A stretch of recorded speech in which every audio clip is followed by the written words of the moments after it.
it's not, because I haven't changed any settings.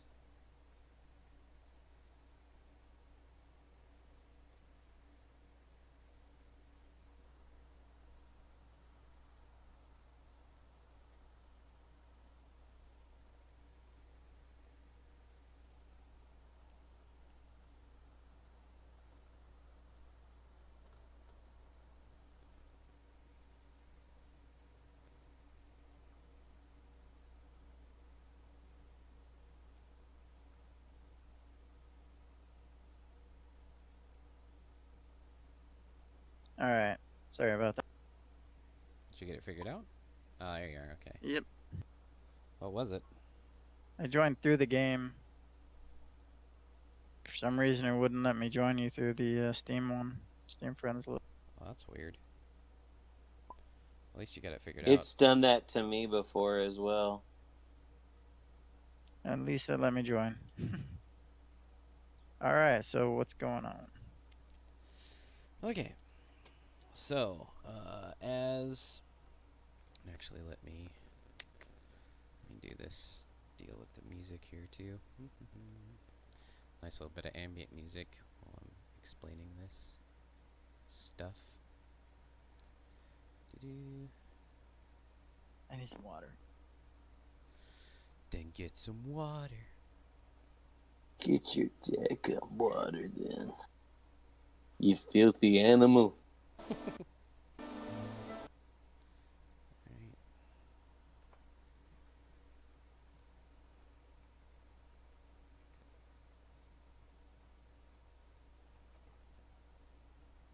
So what colors are Kaysen's two light sabies?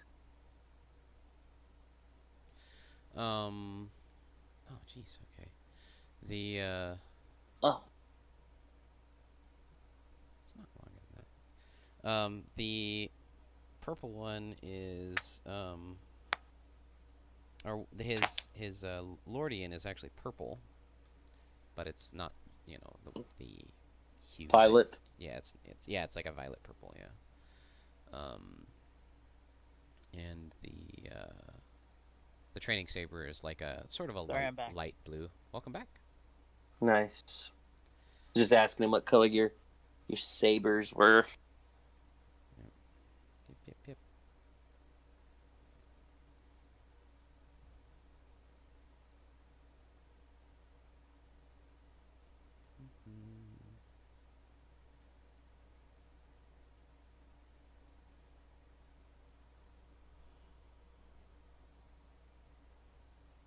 Sorry about that. I think it's from all the dusting and vacuum.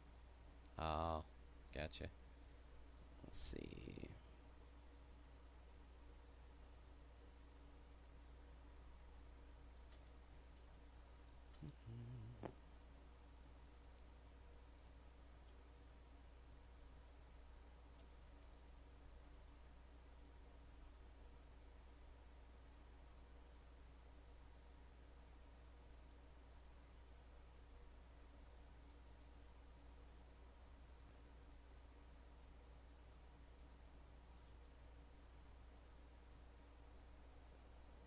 So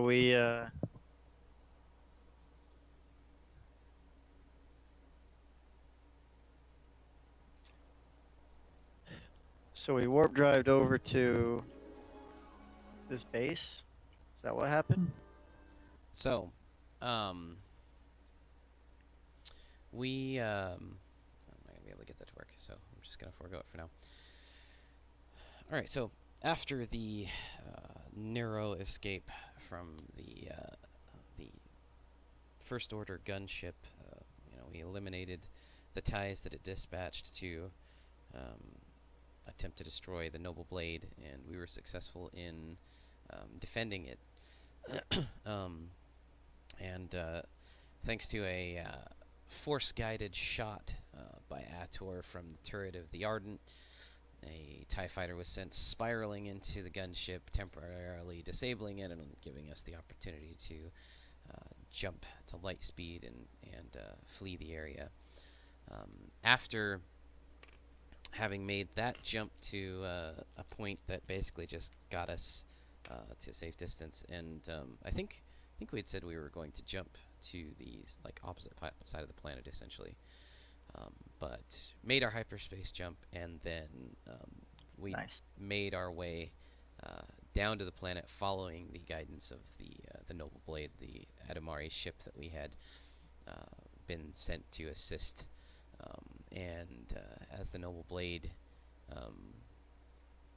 as we follow it down, descending through the atmosphere of the planet, we can see that its overall climate of this world is pretty much mostly temperate in nature. A lot of leafy trees, some bodies of water, a couple of large seas, just from generally taking it in and then following it down to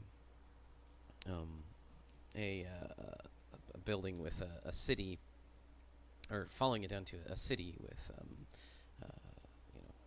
quite a bit of structures, several buildings laid out, and followed it down to a central building that, as you can see, has some grassland kind of around it, sort of like a large manicured lawns, denoting a place of sort of importance. And seeing the structure of the building is, very tall. It's not multiple levels, but it's got some spires that come up from it, and the architecture is generally very a lot of sort of brass sort of feel to the color, and it's got some a lot of domes to the style of the roofs, as well as some sort of rounded conical shapes. I guess I can let's see, I'll link a couple of pictures that'll kind of give you an idea of what the overall architecture style is. I have an idea in my head. And so as we sort of make our way down to the surface of the planet through the atmosphere, following the Noble Blade, they bring us down to this building that I described, this sort of municipal building that, as far as sort of what the look of it is, based on kind of what you're used to seeing throughout the galaxy. But like most any planet, it's got a very unique, it's got its own feel, and even more so than kind of what you're used to. There's not really much of anything that has a sort of galactic standardized look to it, and so we follow the. Here we go. We follow the ship down to the landing pad of the structure, and of course we've been given clearance and set down next to it here. And as the ships come down and rest on the landing pad, there's some serious sort of groans and grinds from the mechanics of the ship, and maybe a few extra hisses than normal, mainly because after that last round of space battle with those TIE fighters, the R2 craft were definitely pushed to their limits. And so that is where the scene opens. We set down, and kind of are readying ourselves for, or just kind of recovering in general from that last ordeal. Move Spondaz over here because he's technically aboard the Noble Blade right now. So how much time has passed now since we started work? Since we did the hyperspace jump, it wasn't long. Sorry, hyperspace. And it wasn't a long hyperspace jump. It was a fairly short jump because we were still within the system. So it's been since we made the jump and sort of descended. It's been probably an hour, hour and a half, something along those lines. Okay. So, fairly short order. Um, and let's see. Is there anything? By the way, have you guys spent your experience from the last time? Some of it. Just want to make sure, like, you don't have to right now if you're saving it or whatever. Just trying to find out in general. Well, I spent 20 points so far of it. Okay. Did you want to spend any more before we jump into the session fully, or? Well, I'm 5 points away from my gain 1 force rating that I'm going for, so no. Okay. Not yet. Okay. So. Is there anything either And of you? the hour and a half that I was doing, or that we were in hyperspace, I just had my character meditating with the holocron cube in the back there. Okay. And that's how and that during her meditation, she gained sense advantage. Sensitive what? Sense advantage. Sense advantage. Okay. Gotcha. All right.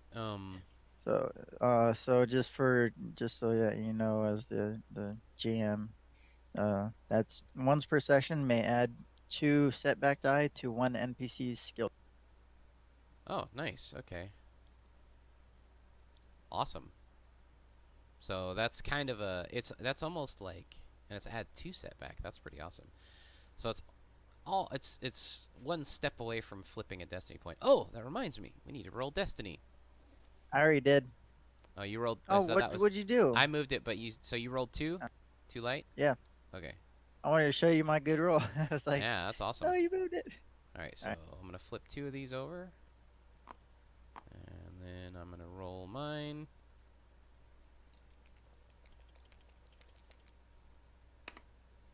One. All right. Sweet. So far, looks Matt, like the will of the force is.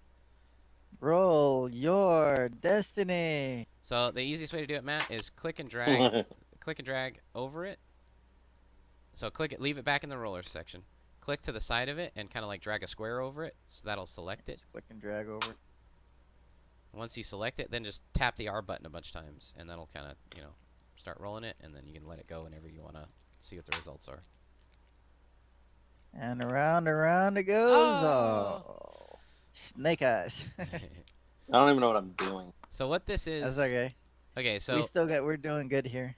at the beginning of each session, what this is even if there's no force users involved, there's still kind of what we were talking about, sort of the unifying force, the will of the force, the destiny of the characters. And the way that that's determined is you roll a force die, and each player rolls the force die, and whatever the results are they. So if you come over this direction with your camera, you will see over next to my little GM area here. These are the destiny point tokens. Okay. Okay. And basically, it's the ebb and flow of the light side and the dark side of the force. Like I said, the overall destiny of the characters and the events unfolding. What these are used for is, it's described in the book, but generally you can use them to, the players use it to upgrade their ability die at like key points, okay? Or you can use it for something that's super helpful narratively, like, remembering something, quote unquote remembering something that you had at the last second, or a generous NPC, like, does something to help you out at the moment, or whatever the case may be. Okay.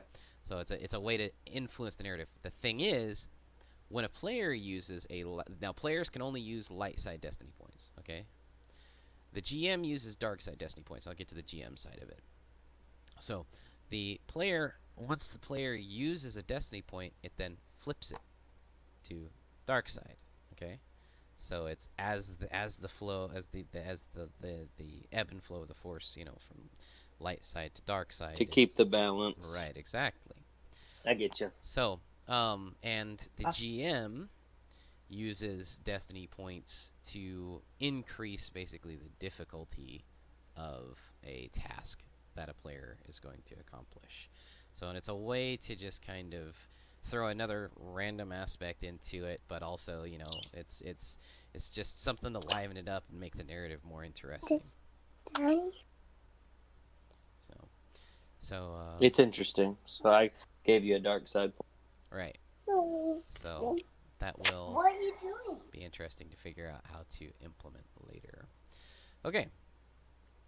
But anyways, what brought that up is Kaysen's what he's invested is some of his experience into is in his talent tree. He's got a thing called Sense Advantage, and what that does is once per session, that's per session. So through this whole play session that we have this time, he can only do it once, and he can add 2 setback die to an NPC skill check. So it's akin to flipping a destiny point, but it's without flipping a destiny point, and slightly different sort of effect.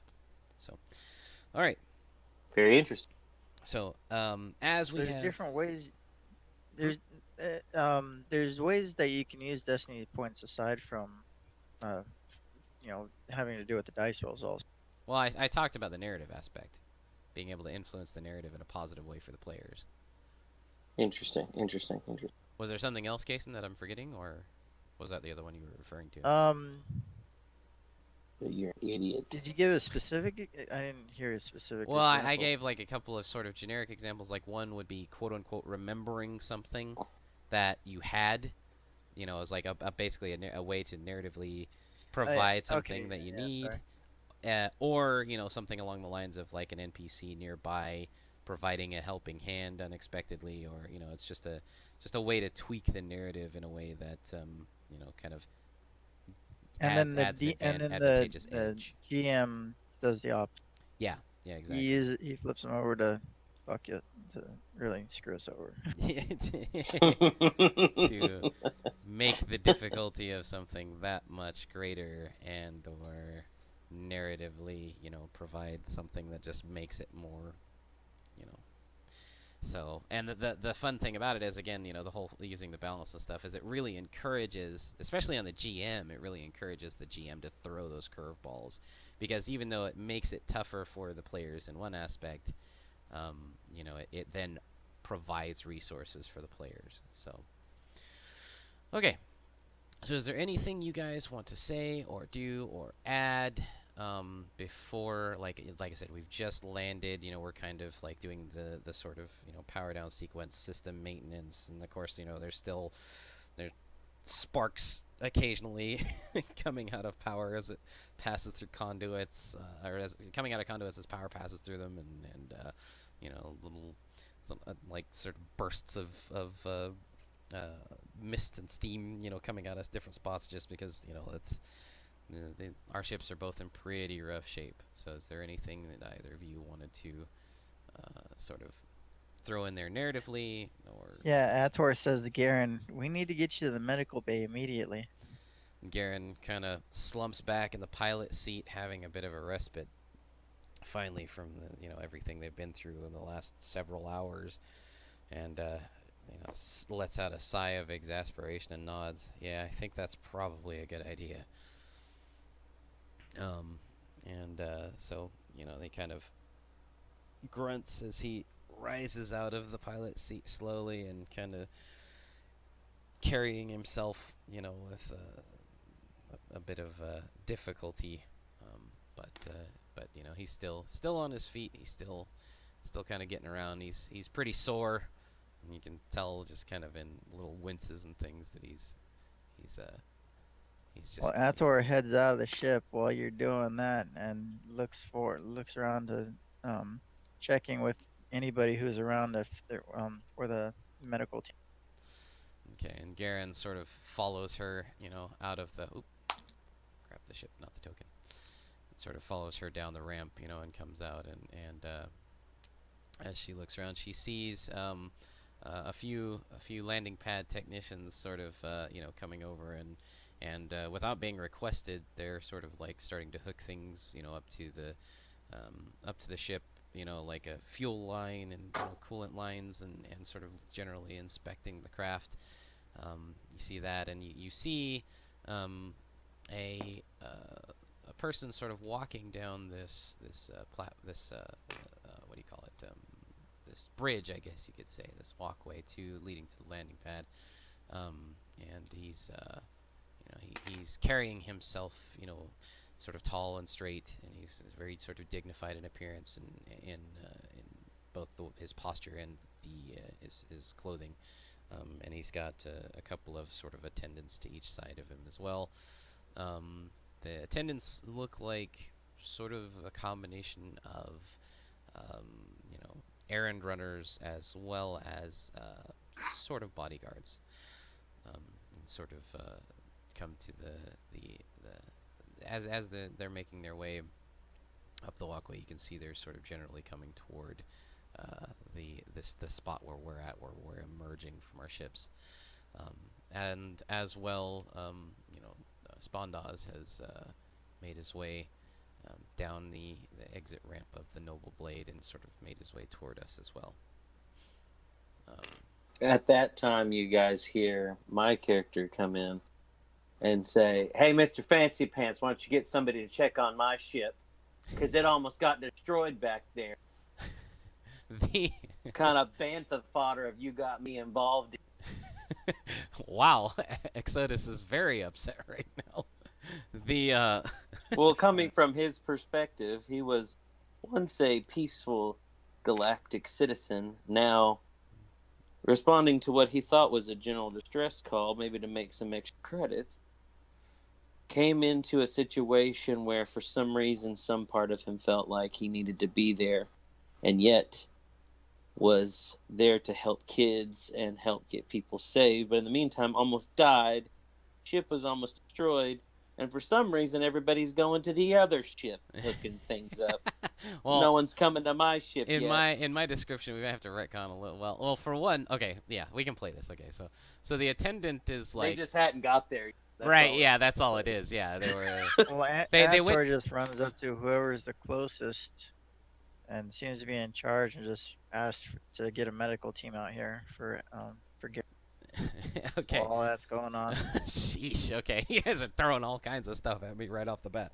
That's good. All right, so. Well, we're coming in after a battle. You have some people yelling, some people. We need a medic over here. Hot. Okay. Yeah. So the attendant, all of this is coming at him all at once, and you can see he's just kind of like he's trying to maintain his demeanor, because it's from what you can sort of generally observe, it's just a part of how he conducts himself. But at the same time, it's kind of just this very aggressive, sort of alarmed, all of this coming at him all at once, and so he's a little, you see a little bit of like a fluster in his subtly in his reaction, and he turns to his one attendant and sort of like does a head gesture toward Exodus's ship to kind of just handle that quickly. The attendant calls out to sort of yells at one of the technicians, to get their attention, and see to that man's ship. See to that man's ship presently, and the technicians, sort of split, into multiple teams. It's not really, you can tell that it's not really what they want to do, because they're trying to, focus, they don't want their manpower split up, because it's just going to make it harder on everybody. But they're like, obviously they're having to see to what. Yeah, you better get to my ship. And one of the two technicians that goes over to start hooking things up, because there was 4 of them working on the Ardent, but one of the two technicians, he kind of throws you a side glance, but he's hoping that it's not noticeable. He just throws it real quick, and then he's focused on trying to get things hooked up to the flare. I just gave him a proudful, yeah, I'm somebody important nod. And so then the attendant kind of turns to the sort of greeter, I guess you could say, as far as what we're aware of, this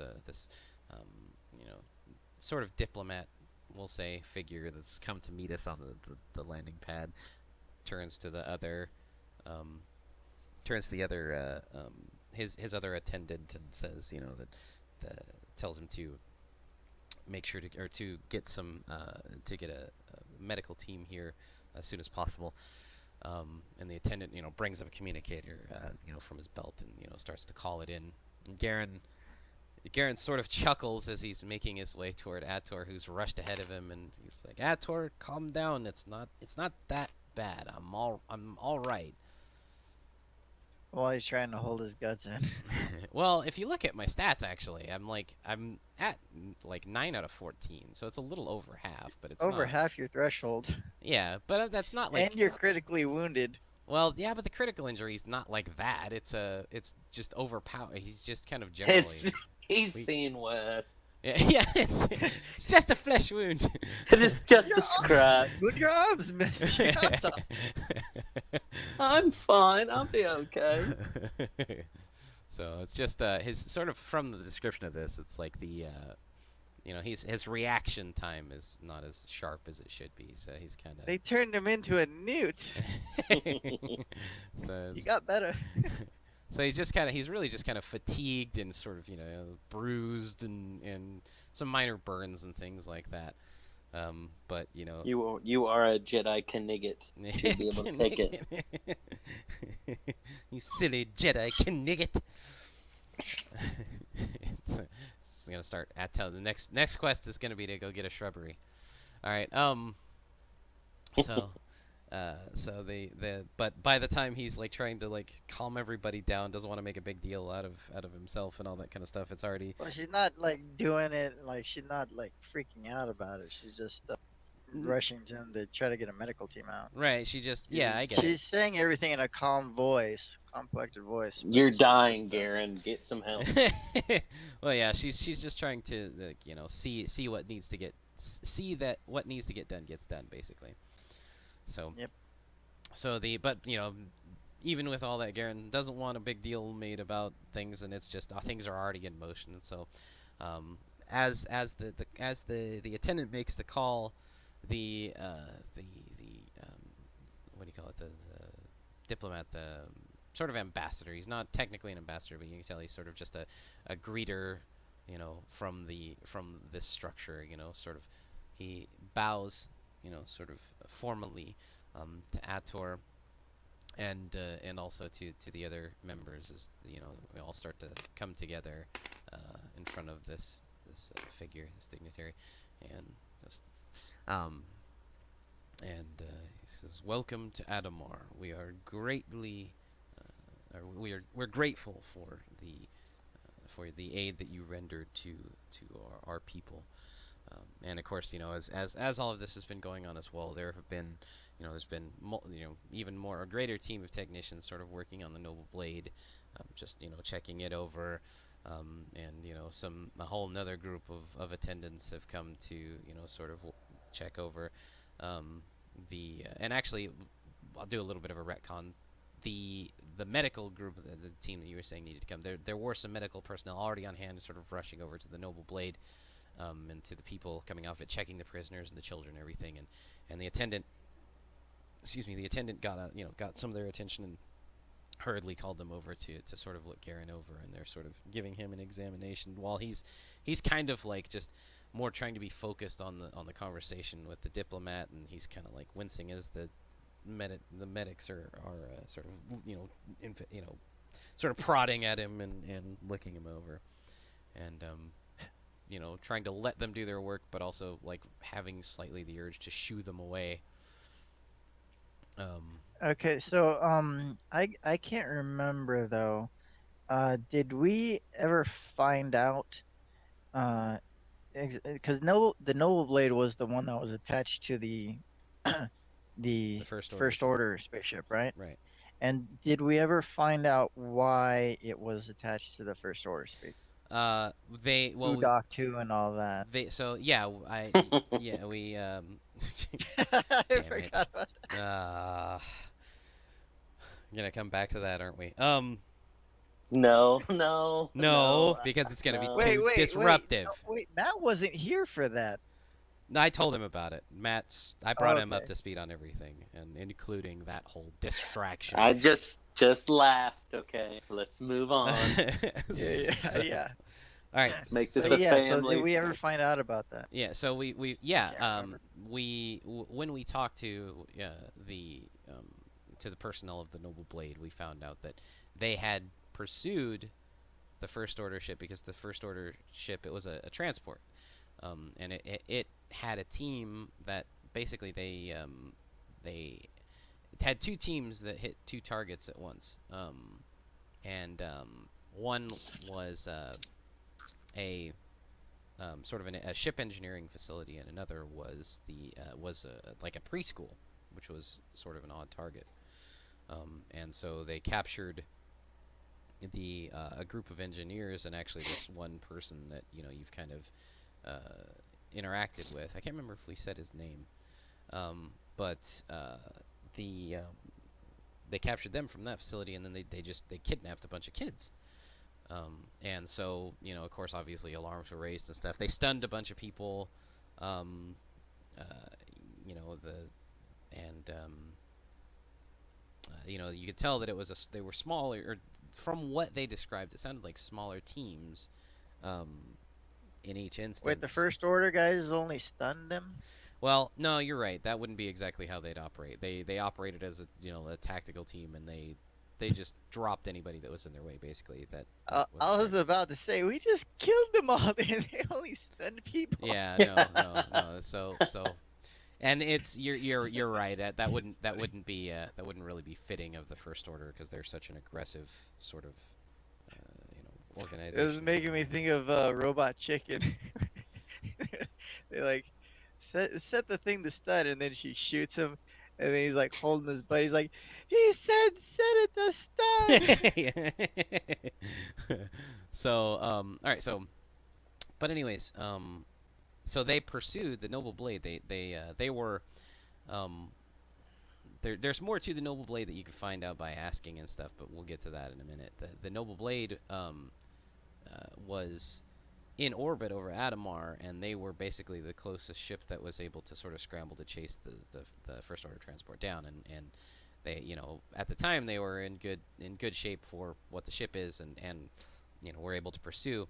And their space battle basically did heavy damage to both, but they were able to disable the First Order ship, and Got it. they docked with the First Order ship, and then they got into really, Matt, really. Giggity. Oh my God. Okay, honestly, I only laugh because of how big of a deal it was once made. Yeah, I know, right? That's the bad thing. So so anyway, so okay, so now we're caught to speed now. So you got the idea of how everything. So yeah. So we got that sort of all right, so now explanation. you got medical guys and engineers all out here. Right. Kids are already off the ship now, right? Yeah. So the kids and everybody, they're the attendants and everything for that particular group, they're seeing their needs. They've done a general check of the group and seen that overall they're physically in okay condition, and they're sort of walking them into the building, and Well, since the medical team's looking at Garen already, then Ator's gonna go with the kid. okay, so Ator is going to follow that group. Garen's going to call out to Ator, make sure you check in, don't just disappear, please. And she just casually waves him off. So that's the thing. Garen knows that she's such an independent sort of person. It's like he knows that she's sort of with the resistance, and technically a part of the resistance, but at the same time still very much her own sort of being. So Spondos is just kind of standing by and sort of just observing everything that's happening, kind of chuckling at his sort of jovial nature. He kind of chuckles at especially when Exodus. He's like, huh, docking. Oh my God. That's exactly what he'd be doing right now. Probably Blaine would definitely have as Yeah. the player, but Okay. but he's sort of he especially chuckles as Exodus yells at this dignitary, to make stuff happen basically, and just finding all of those sort of interactions amusing. Hey, is that droid supposed to be near my ship? Is he rated to work on that? And that's another thing is the droids, like, they're, again, it's everything about this planet so far is fairly unfamiliar. It's for one, a lot of it looks just sort of older, not necessarily worn by age, to an extent of that, but just sort of like the style just seems a lot less updated than you would expect, especially for such a booming like city. You know, that you can tell it's just sort of general sort of speeder traffic and things like that. You know, there are speeders, and of course, you know, there are droids that are with the technician team. There's only a few of them though, like not as much as you would expect at a normal landing platform. And you know, and so, and they, like I said, everything seems just not quite as up to date, but sturdy in construction nonetheless. Like, they seem very functional, and it's almost a little surprising that even with this sort of style, that they work as well as they do. Again, this is all just sort of general observation while everything's going on, if your characters, you know, were to kind of look around and take note of it. So as far as the medical team sort of looking Garen over, because it's kind of a unique situation, do you think I should roll for any sort of wound recovery from that, or is this just an examination? No, no. I mean, I figured. Well, I mean, it's up to how the GM wants to roll, but I figured they'd be taking him into the medical bay to get his into like a back to tank or something Right, like that, right, right, because that's the most effective way of. Actually, it might be the only way of getting rid of critical wounds right, aside from the weekly right, thing. right. So as Garen, you know, is kind of there, the medical team, you know, the medical personnel are sort of, you know, talking to him about, you know, like, you know, he's generally, it's, you know, he's kind of on a tipping point essentially. Like, if you know, if you, you know, if you had gone through any more trauma, then this would have been, you know, extremely bad for you physically, you know, health wise. And Garen's just kind of like, all right, you know, and kind of reluctantly listening to this medical team sort of advice, and they're like, we want to get you into a Colto tank as quickly as possible. And Garen kind of like, you know, does a double take for a second, and he says, "Did you say Colto?" And the medical team just kind of nods, like, yeah, like, what else is it gonna be, kind of a thing. And he's kind of got a curious look, but he's following them. The dignitary, you know, also, he's kind of like a little bit. You can tell he's a tad annoyed that Ator sort of just told him what she felt was needed, and then just sort of walked off, like, disregarding him. You know, and he kind of turns his attention to Garen and Exodus. He can tell that Spondaz is kind of, you know, sort of hanging back a little bit, but he's not sure exactly who would be the sort of leader of this team, and so he's just sort of addressing the two sort of as equally as he Don't can. look at me. I don't know what's going on.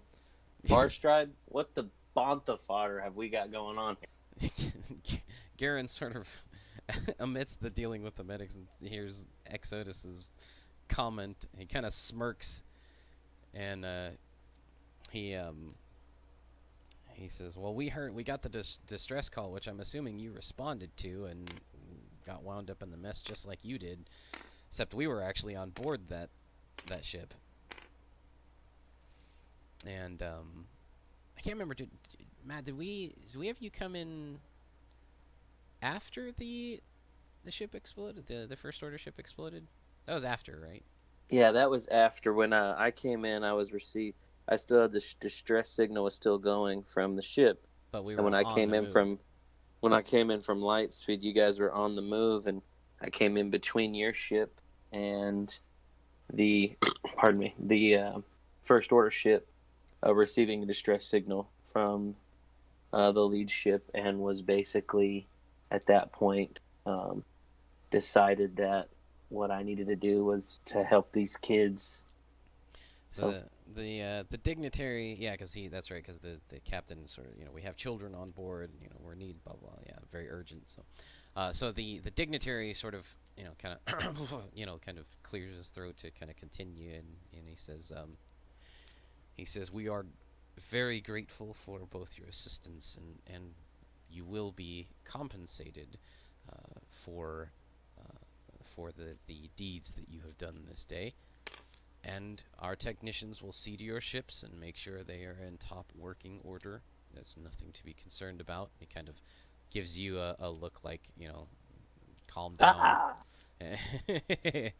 and and he says, uh, the one of the people that you are responsible for rescuing is the son of one of our parators by the name of Sandon Fendrel. His mother, the Parator Geneth Fendrel, requested an audience with you as soon as you are able to attend. And Garen sort of looks at the medic team like, can I do this? And the medics sort of, shake their heads like, no, Not sort of, right now. not, yeah, like basically like they look to the dignitary kind of like, hey, she sorry, but this takes priority. She's gonna have to wait. He's frustrated by it, but he's like nods and says, as soon as your recovery is finished, the please let us know. The lady would like to see you as soon as possible. And so, what does Exodus want to do with in response to all this? Like, does he? Do you? How would he respond to, like, basically, you've heard all this and So as he approached to kind of see who the leader, and I was like, I don't even know what's going on. I blame you, because you're the closest one to me, and you kind of absorb it nonchalantly and move on. And as the conversation finishes, compensation sounds nice to me. So as I'm also sitting there wondering what in the heck's going on, what have I gotten myself into, I want to see where this compensation might go, as well as they are fixing my ship and I have some older damage on there, so maybe they'll get that fixed too. And I'm just gonna kind of see where this goes. So are you gonna hang here? Like, are you gonna hang with your ship, or are you gonna follow sort of the group? I'm as gonna they go? follow the group. Okay, all right. So There might be free food in this event too. So all right. So the as the dignitary sort of nods, and acknowledges the medical team, and the medical team sort of takes the lead. The dignitary walking along. Dignitary, is kind of giving, some general information. That, we welcome you to Adamar. We're very proud of our world and our ways. We've been. Wait, before you get them to the door here, then to get my character out of the way, can you go ahead and get her thing? Because she went ahead with the children. So where did she go to? Okay, so yeah, we'll come back to all that. And we'll come to Ator and so as you're sort of following the group, the I just kids. want to get her out of the way because you're pathing straight over. Right, yeah, you're like you're That saying. way that way you know where she is before when this whole conversation is.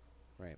So as Ator, I mean as GM. Right. Yeah. So as Ator is, she's following the group of kids, and really kind of concerned with the kids more than anything else, and she can see like the attendants, the medics in attendance, they're sort of satisfied, but they're staying with the kids, and yeah, you move into this municipal building, and you can see it's got this grand open area, and there's quite a few groups of people.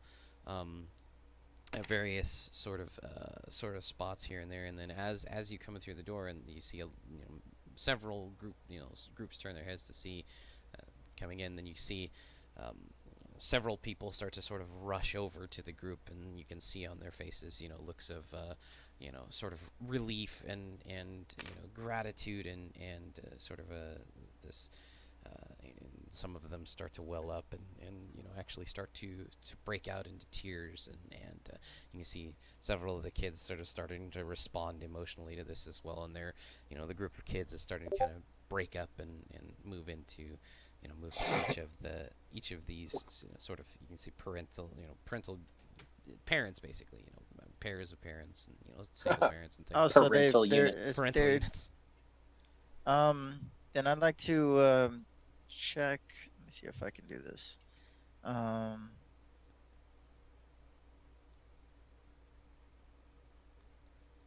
Yeah, I'm gonna try to use my sense power Hmm. to sense the emotional states Okay. Of of each of the. well, it's just one. It's one living target. Or do I have? No, I have range, not magnitude. So just whoever's the closest Closest of what? the children, to see if that, to make sure they're it's their parents and stuff like that, without having to ask them. Okay, so as you sense the closest So child. let me Okay, I tell let you me what. Yeah, use my force die. do your force die.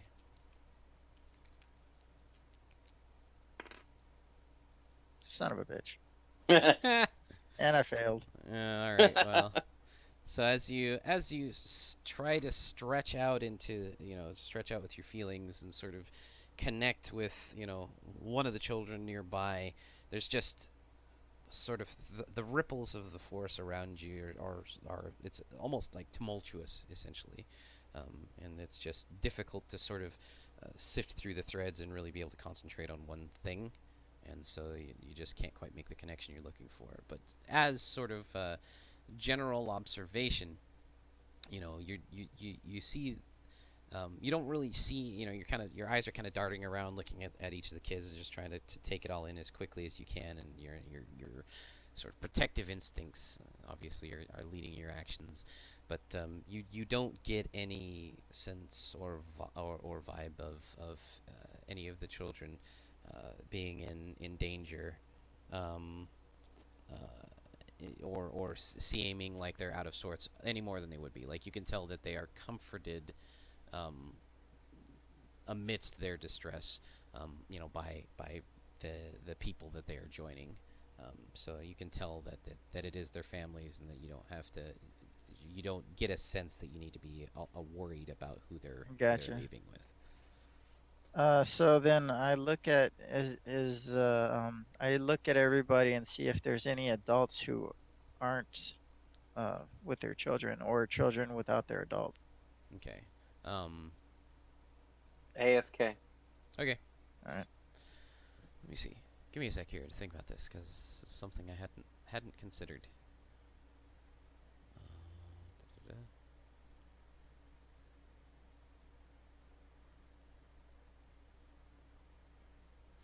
Okay. Yeah. No. I'd say just wing it. Well, no, I was winging it. I was just considering, like, narratively, like, sort of what paths that might take and open up, and yeah, no. So, but no, as you're observing the Oh, group, gotcha. as you're watching it unfold, you don't really see any children there. That are. You might see one or two where it doesn't quite seem like a familial connection, but you can still tell there's like a guardianship connection to it. So they're, and you can tell that they are familiar with the people that are sort of collecting them, and So no children or adults alone by themselves right, looking. no, like Gotcha. anyone that's not directly involved. Like, you can tell there are a couple of authority figures sort of overseeing everything, like that they would have been the people sort of speaking with the parents, and sort of informing them of the situation, and all that kind of stuff. But you don't see anybody that looks out of place as far as the overall situation goes. So everything looks like All it's right. pretty well in hand, and under control, as it All should right. be. So then she'd just go to one of the authority figures and ask them where their medical bay is, and see if she can get some slight medical attention. Okay. On the let me think that through as well. I'm trying to think as far as the overall layout of this building would go, because you can tell it. This map is not the most intricate. Um, That's fine. Yeah, I know. I figured it'd just be a general visual aid with a little bit, with a lot of theater of the mind to kind of overall help. Um, so the attendant that you speak to, he kind of is surprised, like he kind of looks you over because he can tell that you're not from here, um, but he kind of eyes you a little bit, and then he kind of nods and tells you, well, we don't have extensive, this is a municipal building, so we don't have an extensive medical facility here, but there is a nurse's station, and he kind of points, sort of back over to sort of this wall over here, just for sort of a general nurse's station for aid, just in case it would be sort of uncommon, but um, you know, for something to happen here, but kind of I'm points you in back. that direction. Welcome back. Okay, then she goes over there. Okay. All right. So Wait, is this a? So you talking about this room here? that'll work. Yeah. Just we'll say that Okay. it's that room there. So she'll just go into the room and get medical attention. Okay. So Zator sort of walks in, and she sort of, I mean, I'm assuming you sort of just generally ask, if there was. Yeah. Okay. So the nurse. And she's just basically like trying to get some medical attention and waiting for Garen because she Okay. figures he'd be showing up there. Okay. So um, the So nurse sort of. back to you guys, I guess. Okay. So what we're gonna do for you, especially since you only have one wound, um, Just get rid of it. um, yeah, actually, because I mean, yeah, just get rid of the wound, because it'd be like she'd look you over and she'd kind of see, maybe she found like a bruise or something like that, and she'd put a colto patch on it. So, and what I want to do is have everybody just for. Let me look at the knowledge skills here. Trying to see. Okay. I want everybody one at a time to do an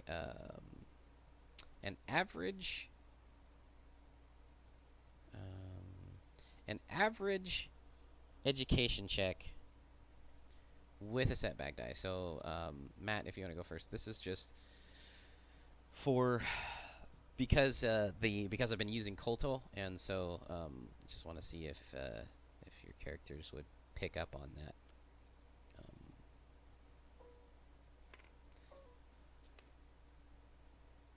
And you said do I need to add any setback die or anything? So you're gonna do 2 difficulty and 1 setback die. Wait, did you just click on these buttons right here? You can click on the next to the skill and it'll add them automatically. Yeah, if Oh. yeah. So when you're on this, you can just click on your education. Go ahead. The only ones you have to add, the only ones that you have I to, like it. the only ones you have to Yeah. add manually are the negative dice, the difficulty and stuff. But as far as your skills and abilities, that is, you just click on the button next to the skill and it automatically puts. You that guys in. rule. Well, we can't take credit for that. That was the original scripting of the thing. But Yeah, what we did was the bottom part here. yeah, we just kind of added using their stuff. Well, no, okay, so we did 2 things. We did the bottom part here, and we did the lightsaber one. Right. Okay, so we're gonna ignore the threat because this is just for like a general knowledge thing. So that's not gonna help anything narratively to worry about that threat.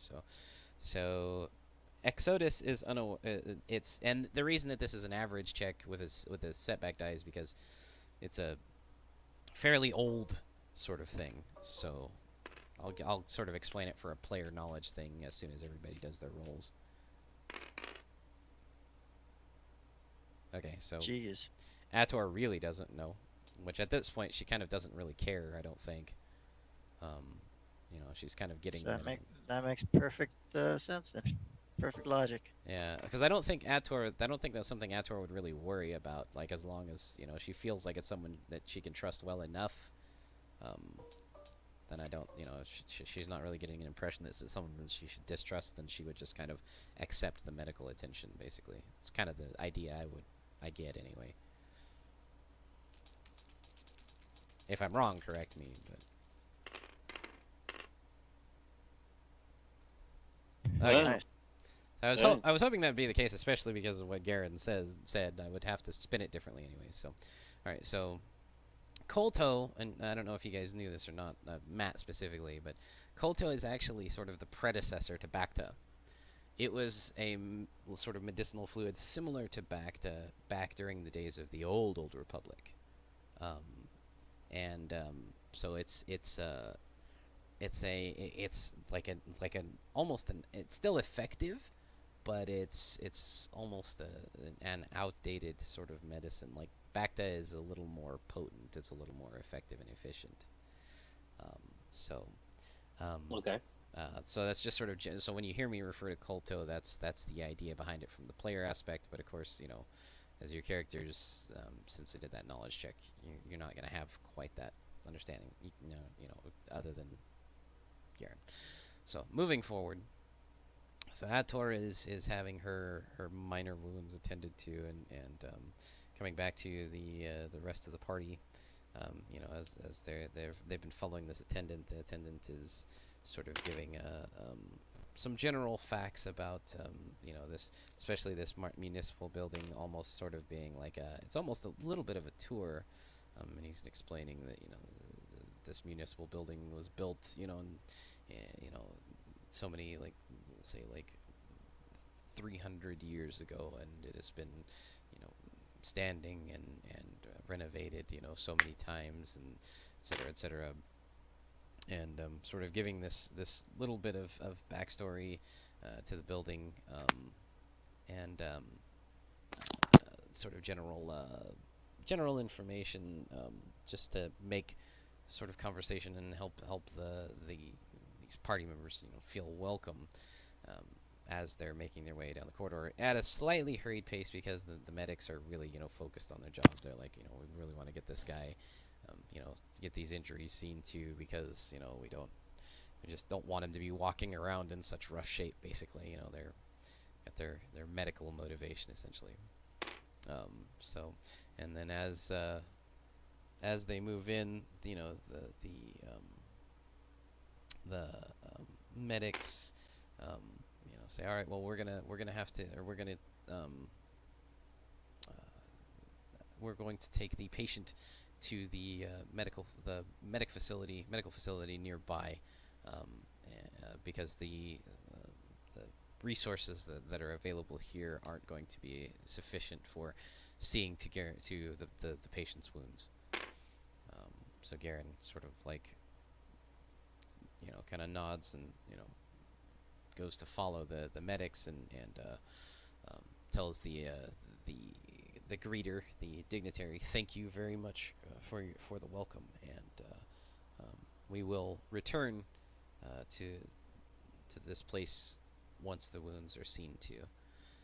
And the dignitary sort of nods and sort of gives a subtle bow of the head, and Garen, looks to Exodus and says, "Are you tagging along, or are you gonna stay here?"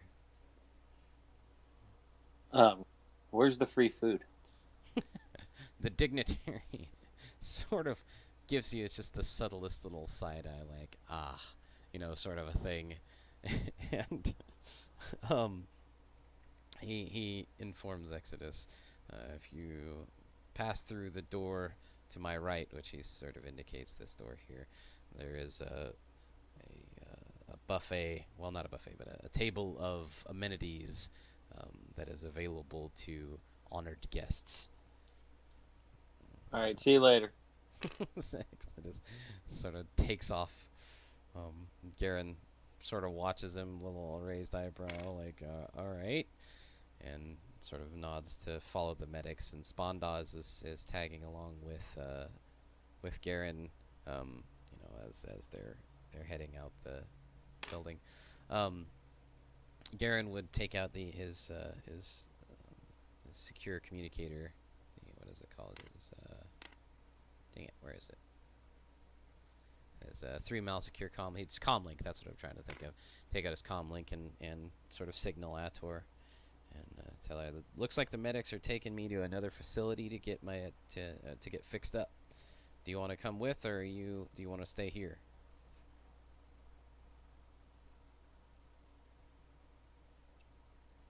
Ator says, "I think I'll stick around and see what else is going on around."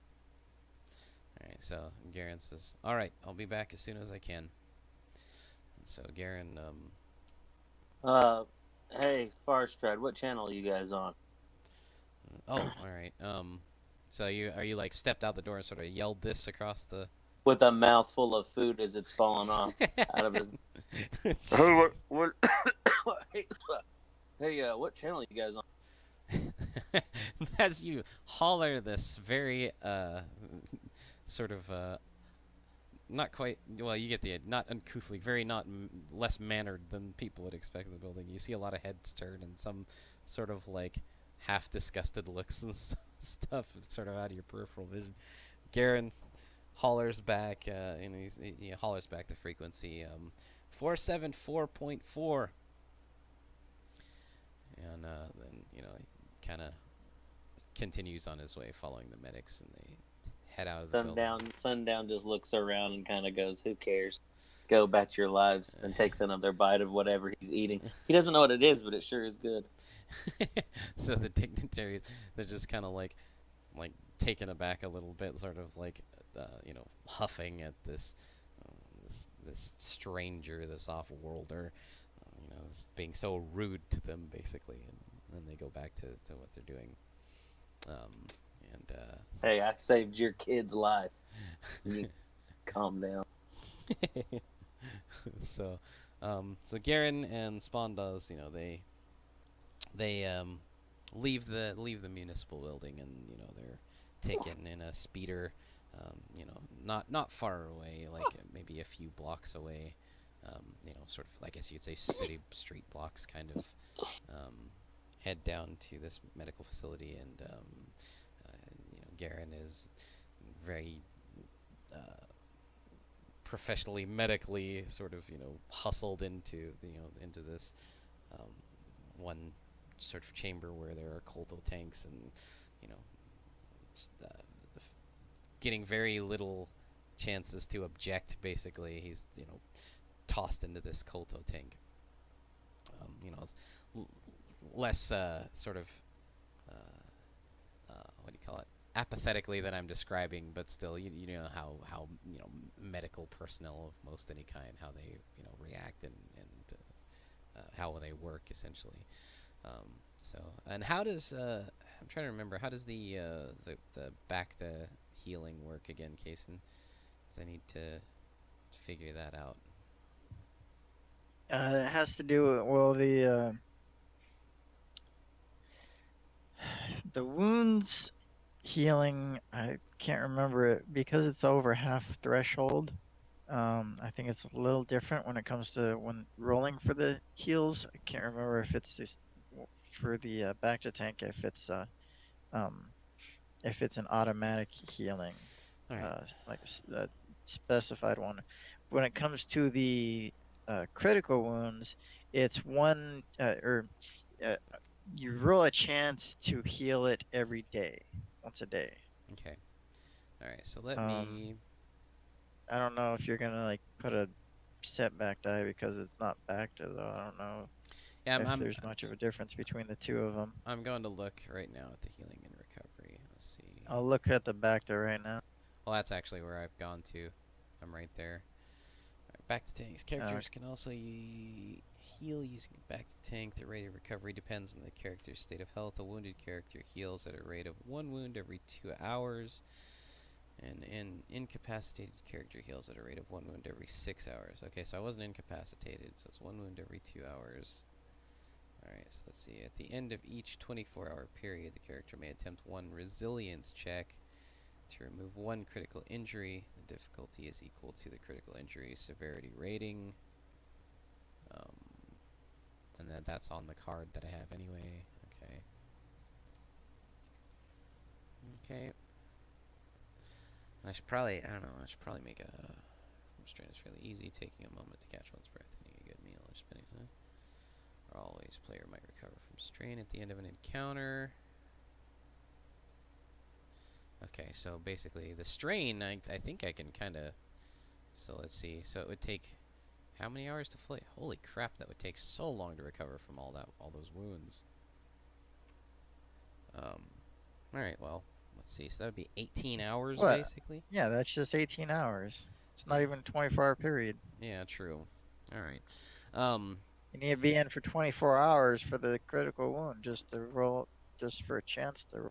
Yeah, that's true. That's why she said she figured stay around, check things out, because she's not gonna just wait around for him for 24 hours or more while he's trying to get it. Okay, so all right. So as Garen is taken and just kind of and we'll say that it takes an extra like half an hour for each thing, because of the Colto. Like it doesn't, like I said, it doesn't work as efficiently as Bacta does. So let's see, that would be an extra 9 hours basically, right? That's what it would be. This would be 2 hours per Yeah, wound well, with Bacta. no, it would be another 4 hours, Oh, four and a half. 4.5 hours. Okay, so that would be 22 and a half hours there. Okay, so basically darn near another day, essentially. Um, and Yeah, so just say 24 hours for your you're just in there for 24 hours, and you get to roll your critical roll to see if you heal your critical wound, and get rid of all of your regular wound. yeah, and I got rid of the strain too because that would be like, yeah, relaxing. It'd be like Yeah, soaking in a Colto there we tank. go. That would be, yeah. So all right, so 24 hours I will attempt to roll for. So you guys have been there for a day. So Ator, I Well, don't. go ahead and do Exodus and see what he's been doing for the day. So yeah, so well let me just go ahead and get this critical roll out of the way just because it's a structured thing and we don't Okay. necessarily need it. So severity is average and it's a resilience check. Resilience is, oh jeez. All right. And Do we need to roll on removing any kind of like ship damage or anything like that? no. So unless you want to go and pitch in, then basically, their technicians are really seeing to our ships. Now, I might do some mechanics rolls for the repairs on our ships because of the fact that the technology is unfamiliar to them. So I'll get to that in a minute.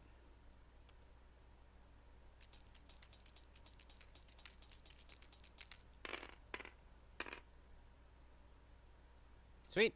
Nice. All right, so I get rid of that. Okay, so Garen, Out with you. yeah, away. Be healed. I need you not. All right. Let's see. Matt, what time did you need to go? How much longer do we have? Another hour and a half? I have an hour and a half. Hour and a half. Okay. Okay. Just making sure. Trying to keep an eye on the time. All You're right. good. Okay. So, what does Exodus want to be doing during this time when this sort of 24-hour period? Now, the attendants, that have seen to you, like the dignitary and the attendants, will say, have come to each of you, and they've basically, informed you that where food is available and that there is a place nearby, sort of a what do you call it? An inn, I guess you could say, where you can spend the evening in a comfortable room, with food available to you and things like that. Basically, they have accommodations for you if you want to make use of them. But they are leaving the decision up to you, essentially. Yeah, that sounds nice. Okay. Free room, free shower. All right. So Exodus, is enjoying the amenities, and it's a fairly nice, sort of place to stay. It's got a it's not a what do you call it? Not a slum by any means. It's one of the nicer places to stay. One of the nicer inns, basically. I wish I had a more Star Wars term to use for it, but it's got several.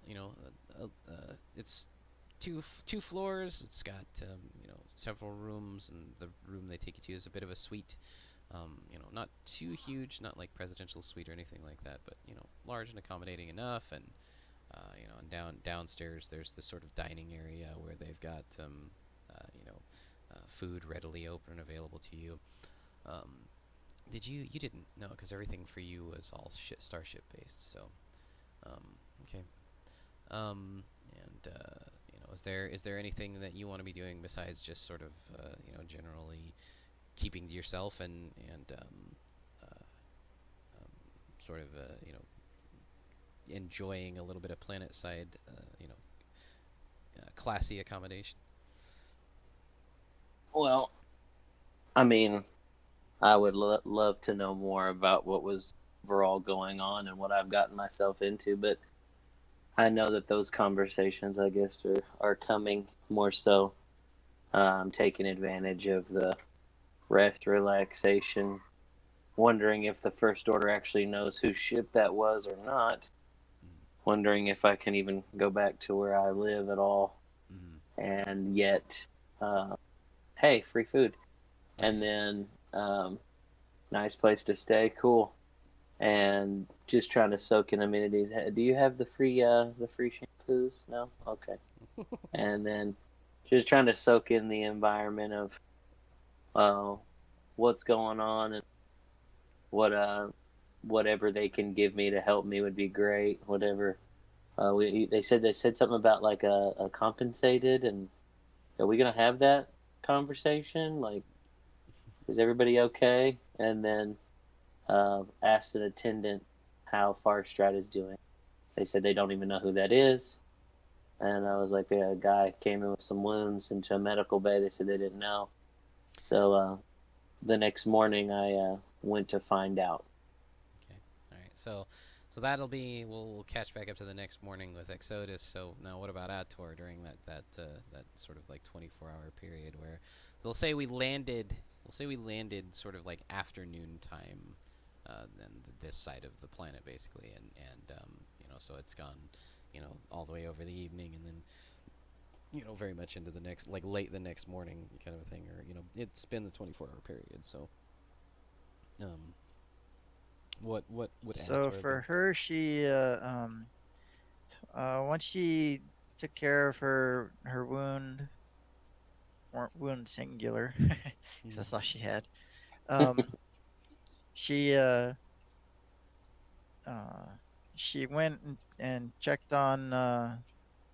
um checked on Garen, made sure he was getting the treatment he needed. Saw him in the tank, and then from there checked to see where she actually from there she go back to the ship to see if the ship was being worked on, whether or not she'd be able to just um meditate in the ship. Okay. So now would that have been her going to check on Garen? That would have been before the night. Would that have been like in the like the rest of the time, sort of in the afternoon, evening that That day? would Yeah. have been right away, just about like just once her wound is was Yeah. Okay. So once they were basically, done got treating her got done at the this little little nurse's station. station. Yeah, and then sort of you got asked an attendant there at the municipal building, and you'd have gotten the information that Garen and his companion, you'd have gotten directions to the medical facility, and they would have actually even offered her a speeder ride down there, which is you know typical behavior across the galaxy. Obviously you're not going to be offered something like that, so you can tell that's sort of them sort of going the extra mile, sort of reaching out. Would she have taken the speeder ride, or would it have just been would she have availed herself of that, or It's that far away. it's a few blocks down, but again, this is them sort of being generous, basically. Like this is, because of what the Well, actions of the group. if they offered her an attendant to guide or a guide, I mean not an attendant, but if they offered her a guide, then she just follow the guide. Okay, so the guy, yeah, so they're a little kind of surprised that you didn't just take the sort of speeder ride, but then they sort of you know had a couple conversations arranged, and another attendant of sorts No, was. I mean she'd take the speeder if the guide was guiding her to the speeder. Oh, yeah, yeah. So, okay, yeah, no. Oh, They're just gotcha. following the guide, wherever the guide leads her. Right. That's what Okay. she. So yeah. So they arrange for basically a driver, and the driver comes and greets you, and tells you his he's happy to be helping you, I think you're gonna say tells you his life story. no. um, Cab driver. yeah, cab driver. No, actually, he's sort of a private driver that's employed here at the building to accommodate various people that work here or are dignified guests for here and that sort of thing. Um, All right. uh, and let me make a note of something real quick, just because you want to make notes of these kinds of things. Actually, let's see.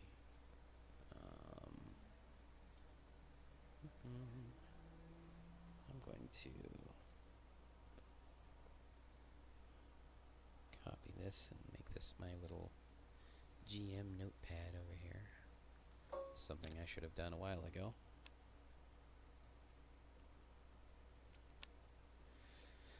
Let's see, is that within my... Yeah, it's within my hidden area. No, you guys can't... Not allowed to see it.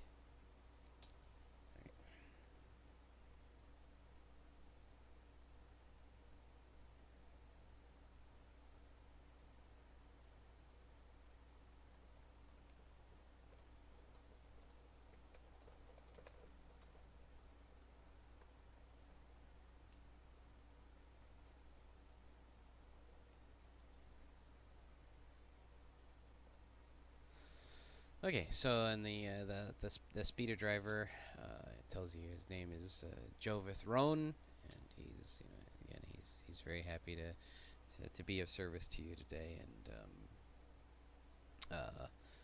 leads you out out the exit of this the municipal building, down some steps um, to the speeder that's actually waiting outside. And it's kind of had a valet sort of driver steps out of it, and Jova sort of gives a great a gesture of gratitude to that person, and they sort of step away. He opens the door and lets you into the speeder and drives you down to the medical facility, and so it's a few blocks, so it's like a kind of a like a maybe a 5-10 minute drive, just because traffic's a little bit heavy, and of course the speeders again are Before she gets in the speeder, she uses her sensibility to try to see what the guy's thoughts are. Okay. Make sure this is legitimate, because she's not that she's like thinking that there's an ambush or anything, just that she's untrusting of the people. people in general, right? Gee, Wow. So perhaps it's the unfamiliar surroundings, or perhaps it's whatever the case may be, but it's just difficult for Ator to be able to make catch a break. to make a connection through the Force with the people around her, and she's kind of unsure why that's the case, but whatever the case may be, it's sort of cloudy within the Force as far as being able to make that sort of connection with the driver. But as you sort of, his general demeanor seems very professional and very sort of friendly in nature, so you don't get any sort of an indication, anything to be concerned. So she just goes with him anyways. Okay. So is there? Do you want to have any kind of a conversation during the drive or anything of that nature? Any questions that she might ask the driver, or is her focus just? Yeah, she'd ask where, what kind of city this is, And he would. and what are they known for around? Okay, so oh yeah, sure. I can tell you about this. Is the city of let me see. I gotta find it in my notes here.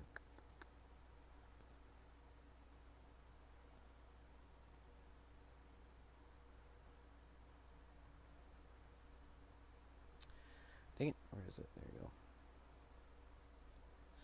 Yeah, sorry. This is Kartan City. This is the capital city of Kartan territory, and we've been. This is one of the longest established territories here on Adamar. And, so we've got a lot of it's being with it being one of the more influential territories. There's of course a very sort of coveted place to live, especially here in the capital city. But you know we've got kind of a little bit of everything, really, a lot of political. You know, the municipal building where you just came from. There's a lot of meetings of politicians and ambassadors from other territories and things of that nature. And the city in general is just really a lot of people trying to make their way, make something out of their lives.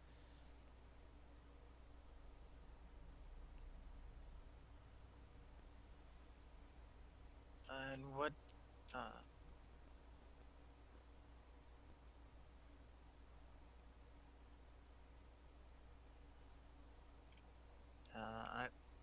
I guess that would be all that she'd ask him. And just kind of just general information as far as like Really, just kind of what the city yeah, is and stuff. kind of. Okay, and so you know, having that sort of brief conversation. She just let him talk more if he was talking.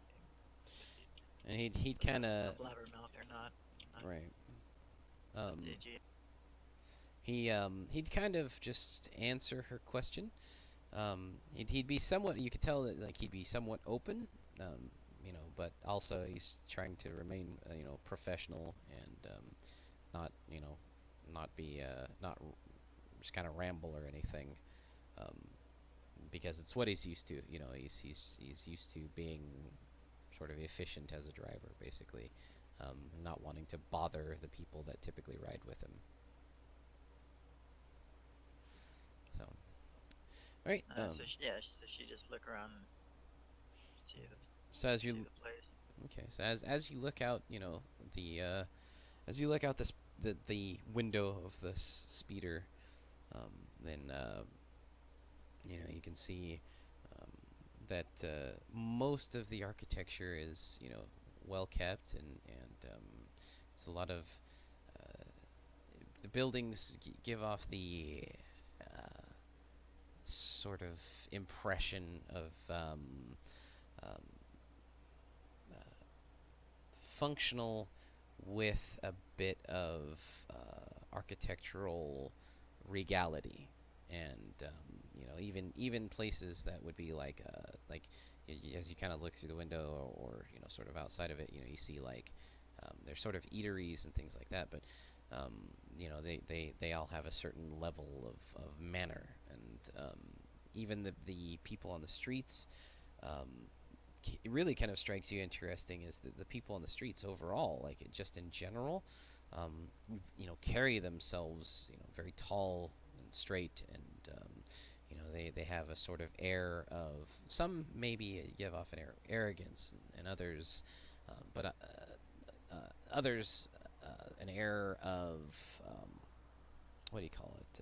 Just sort of I guess you could say dedication, or but you know you don't really see a lot of like faces that look like they're downturned and sort of rejected, or um, you know everybody sort of So she doesn't see any signs of any kind of mistreatment of people or slavery or anything like. in general no, at least not on the surface. Um, not from what you're seeing from the speeder window. You know, even those that seem to be workers, like you know, servers in the sort of eateries and you know, or um, anything like Oh that. yeah, my server's real nice. um, and the now the there are one or two instances in which you can see the like say like somebody sort of sweeping a sidewalk or something along those nature, where they don't seem to quite carry themselves the same way. as the rest on the street. And you can also see that um, their clothes are, obviously more utilitarian, but even for being utilitarian, sort of very worn. Um, and they are still well kept, but you can tell I think I that fixed your it's. soak value. Huh? What do you mean? I noticed his soak value said 1. I was like, that can't be right. His brawn is 2. Oh, yeah, we needed to change. I didn't realize that. I fixed that. That's okay. Okay. Sorry. Okay, so we get to the place. Yeah, you get to the medical facility and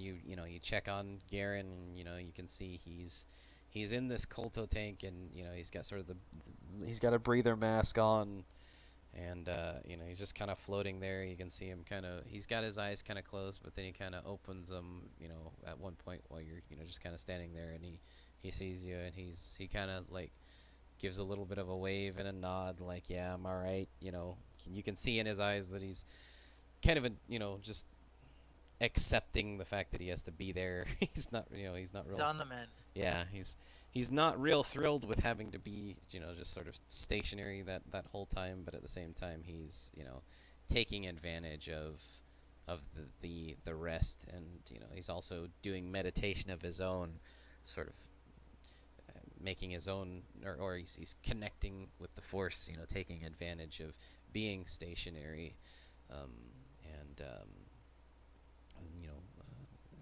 meditating, and yeah, on the mend. So, and Spawn does, as you walk in, he greets you very cheerfully, as this general jovial nature, and kind of, you know, Yeah, I wish Blaine was playing. yeah, would be nice, but he kind of makes a joke to you about every once in a while he likes to tap on the glass of the tank, and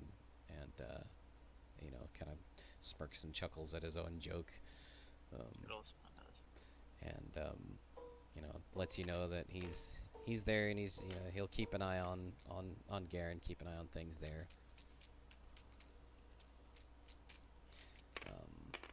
So Okay, and so then she asked Spawn does if he knows him.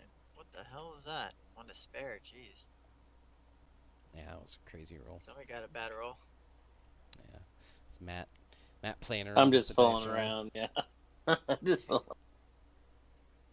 So she just checks if there's anywhere where she can get some food and rest Okay, well for a reasonable price. for a reasonable price. He's not Oh, it's carrying reasonably much money right now. free. So who would you go to ask about that? Would you go back to the driver? Would you go back to Joven, or because Joven would have he basically told you. She'd ask Spawn does first if he was told. That. He kind of nods, and he says well, here at the facility they've got a cafeteria, and I guess they've made arrangements for us to be able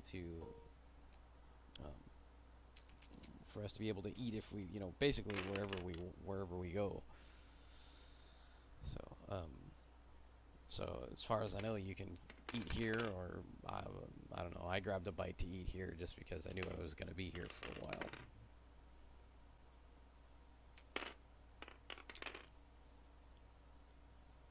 Then she just hang around with Spawn does, I guess, and go eat, and then she'd go to a place where she can rest.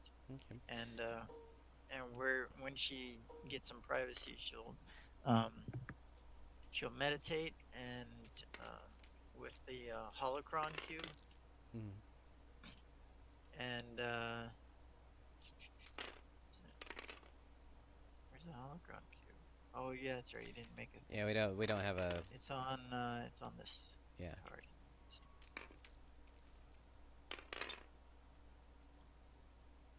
There it is. Okay. So she'd do that, and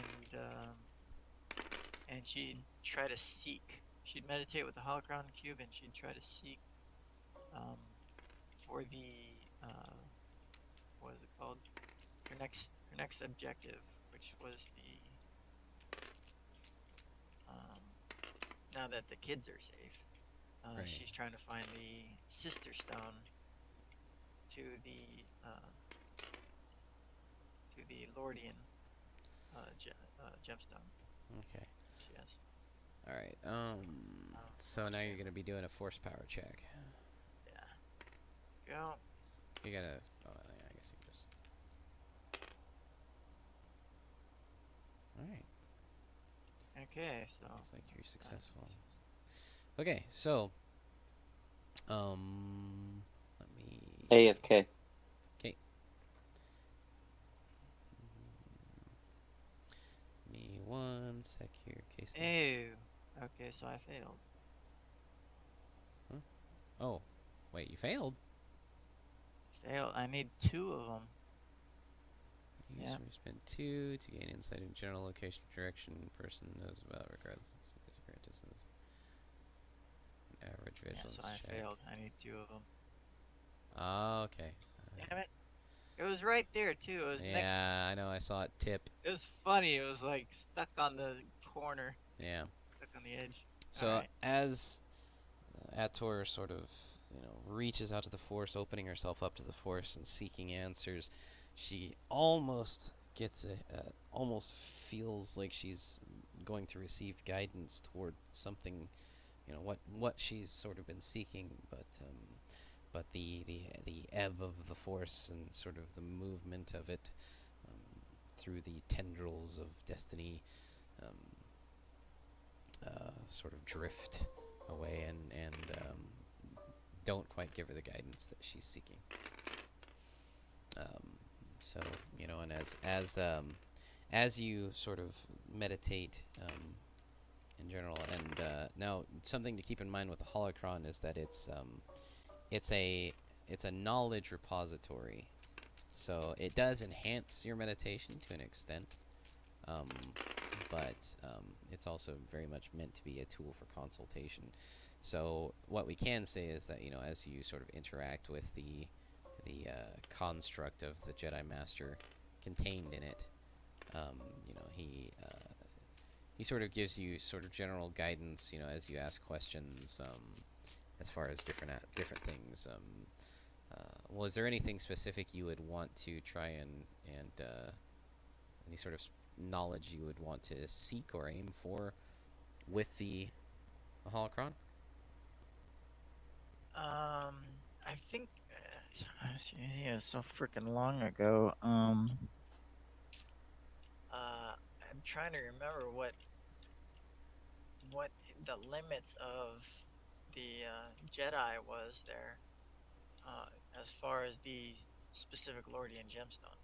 Now, as far as the Lordian gemstone, like when you questioned him before, or questioned it before, the information it had available was the type of gemstone and some of its general history. But as far as and specific whereabouts of the Lordian gemstones, he has a few.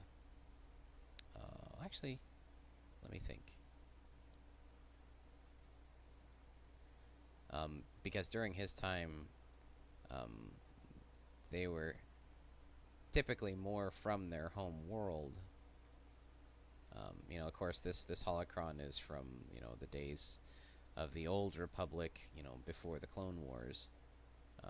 So things were obviously different back then, and the holocron has no concept of that really. It's just the general information available at the time. Like it's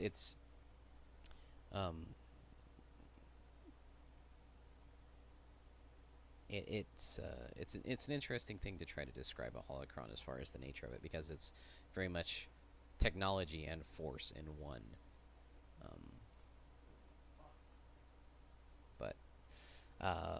But he doesn't, as far as like you asking for the specific crystal. As far as like what you'd be trying to do would be try to gain as much knowledge as possible having to do with that gemstone. And possibly the sister's gemstone. Okay, so all right. So this actually, that's good. That line of questioning, that's inspired me as a GM, but also makes very much sense narratively from the whole situation.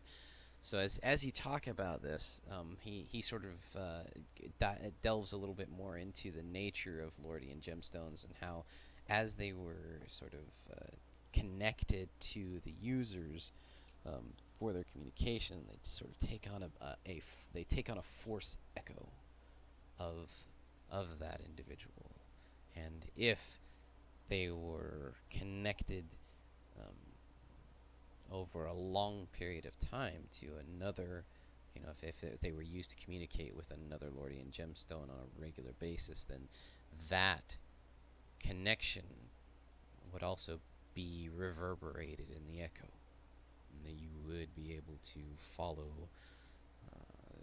You could potentially, with time and discipline and training within the Force, be able to follow that echo within the Force and that resonance, and potentially find another Lordian gemstone associated with it.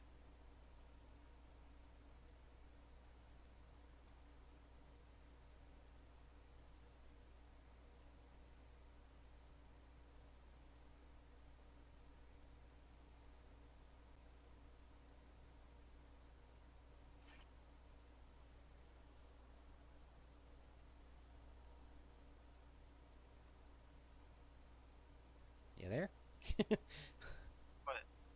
That's kind of what he would have to say on the subject. I didn't know you didn't respond when I finished the sentence. I thought you were like rolling something or something. No. That was it. That was his I thought you were trying to figure out what you were gonna do awkward pause. That was it?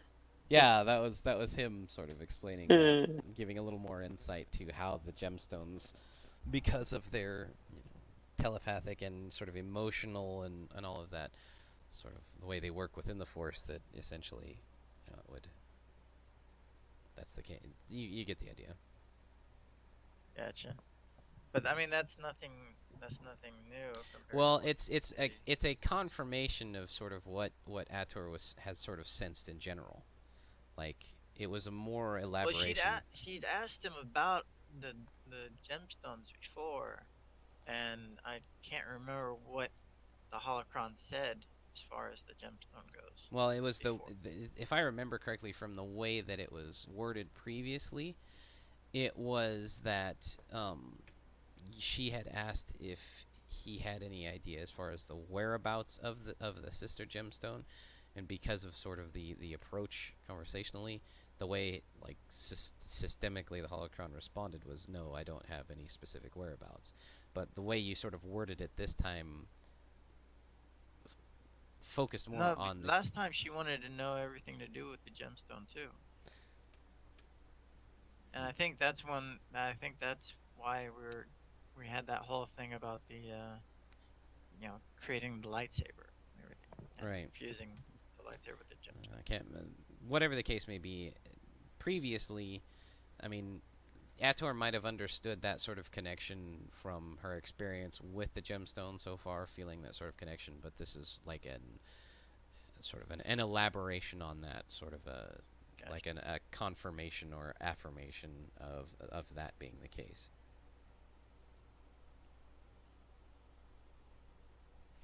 All right. Okay. So I guess then she'd. I'm trying to remember. Did the holocron mention anything about modifying them before?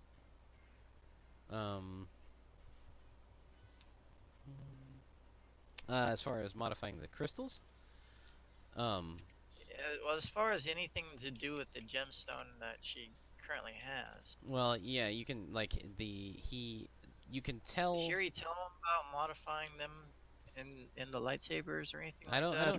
I don't think you Or really. anything else? Any like secondary powers having to do with the Lordian gemstones or anything? I don't think. I don't think I don't think he knew anything. He wasn't able to say anything about the history of that specific gemstone. Yeah, that was definitely one thing. thing. He had information on that when she, like, kind of even just touched the gemstone. I think she had like a. Yeah, the force kind of. Yeah, a reaction. Yeah, you got that sort of force echo basically as soon as you Yeah. took hold of it. I can't remember what the thing did. what Yeah. the holocron said about that stuff. Yeah, the holocron again. It was all sort of connected to the general information, but the now as far as being able to sort of modify crystals and stuff, you could get into that if you wanted to. Well, she wouldn't know about that, I don't think. So Um, it would be up to the Force and the holocron okay. of whether or not that information is divulged while Um, she's asking anything to do with the gems. we'll say that when She wouldn't know by herself about that. Right. So yeah, right. So through sort of general access and questions about the crystal and things like that, we'll say through whatever various interactions thus far, either previously or currently, just to kind of help this smooth this out. Basically, that he will say that he would inform Ator that it is possible to attune a crystal even further to the user through a force bonding, and basically it's a narrative way to explain, that the crystal can be modified basically within to better suit the needs and use of its wielder.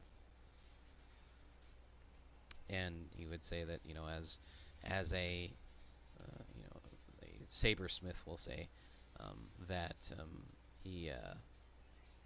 he could give guidance, instructional guidance as far as how to achieve that with a crystal.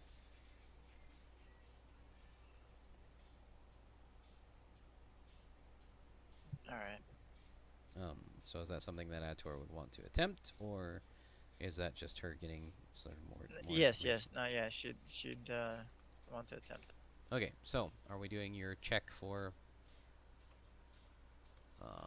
modifying your Lordian crystal? Which I guess that's the only crystal you have right now, so that would be Not what it is. yet, but I mean, as far as like understanding how Okay. and what, uh, basically learning the details of it. Okay, so So not modifying it right now. so not actively participating. So with it being from that aspect, as far as gaining information, uh, uh,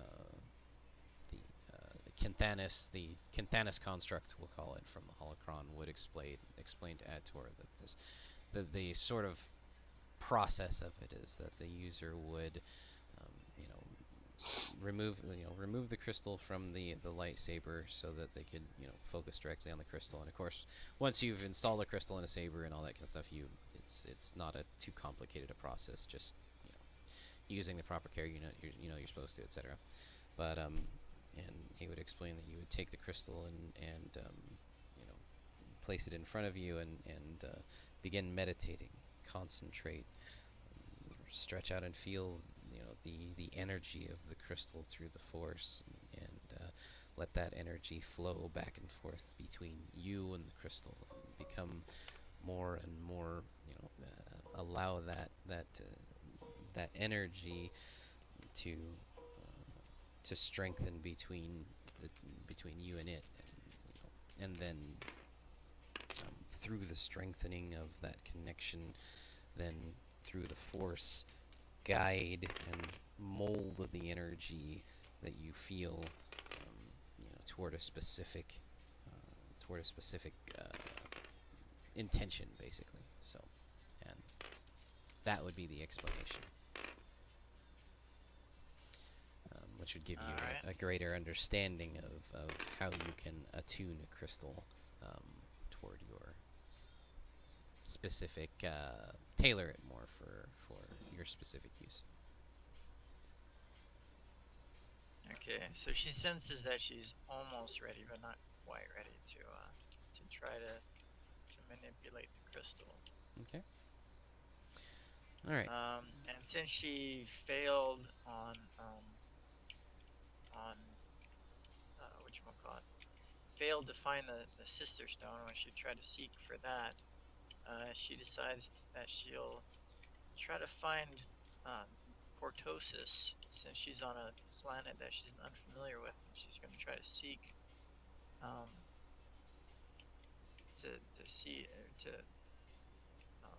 try to sense if she can find some Cortosis on this planet.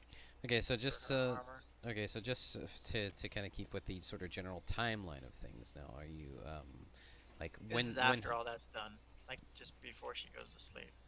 Okay, all right. So how would you try to seek out the cortosis? Would it be through?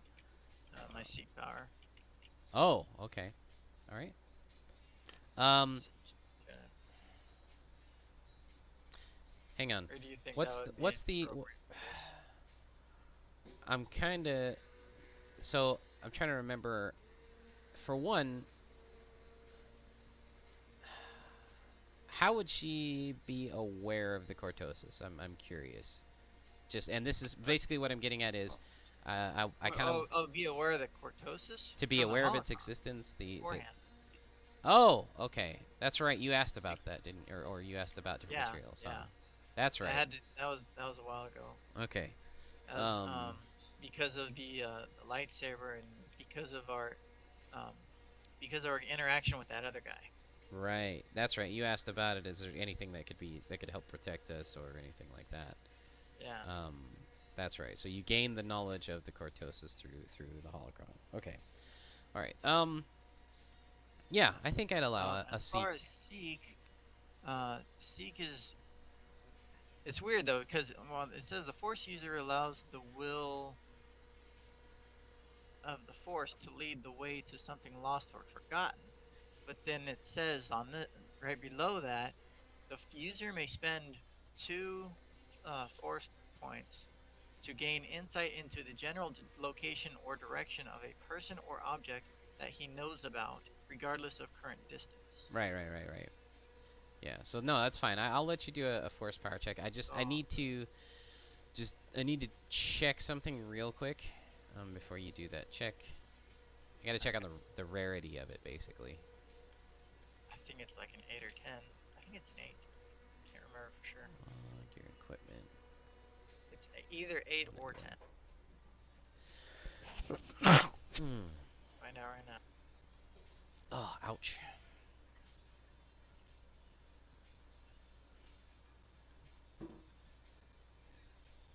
And I forget, how do you roll for the rarity? Negotiation stuff.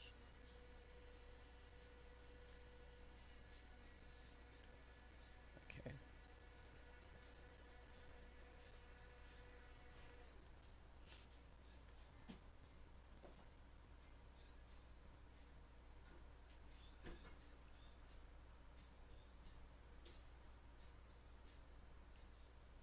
Here we are.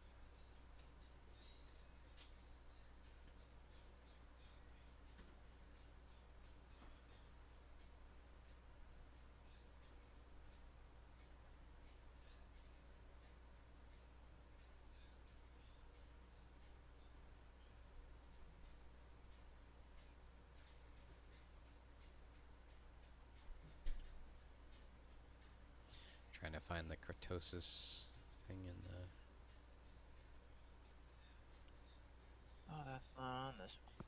Ah, damn it. I thought cortosis, but I'm not seeing the modification for it.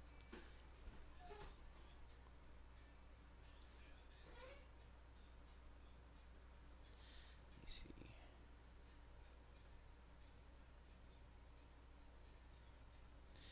Oops, wrong thing. Talk about cortosis, but in Force of Destiny they don't have anything for cortosis.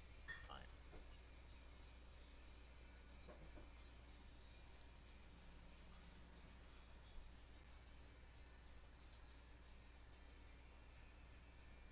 That's gotta be in the other one then. Edge of the Empire.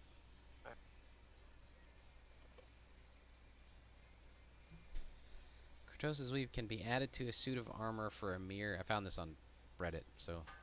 Cortosis weave can be added to a suit of armor for a mere 10,000 credits with a rarity of 8. Which means they need to overcome difficulty of 4 to find some. So... let me just try something here.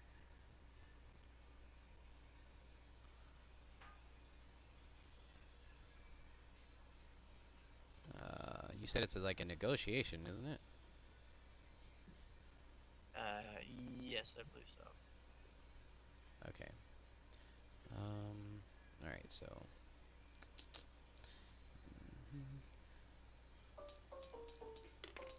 Ah, there it is. Cortosis Weave. Price 10,000. Hard points required is 2. Rarity is. Rarity is what? 8? Yep.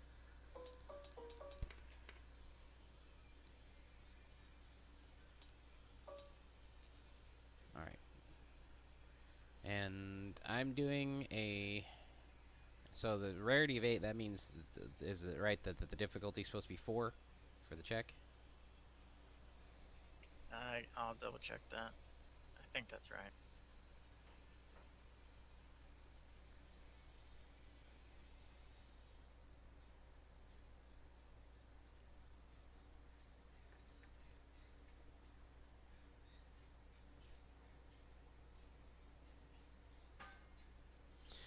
And either way, I'm going to upgrade the difficulty. There it is, rarity. Yes. Upgrade. 8 is daunting. So that's 4. 4. 10 is formidable, which is 5. Okay, so I'm going to do a daunting check, but 1 upgrade. And the upgrade is because, now this is player knowledge, and this is explaining from a GN perspective why I am upgrading it, okay?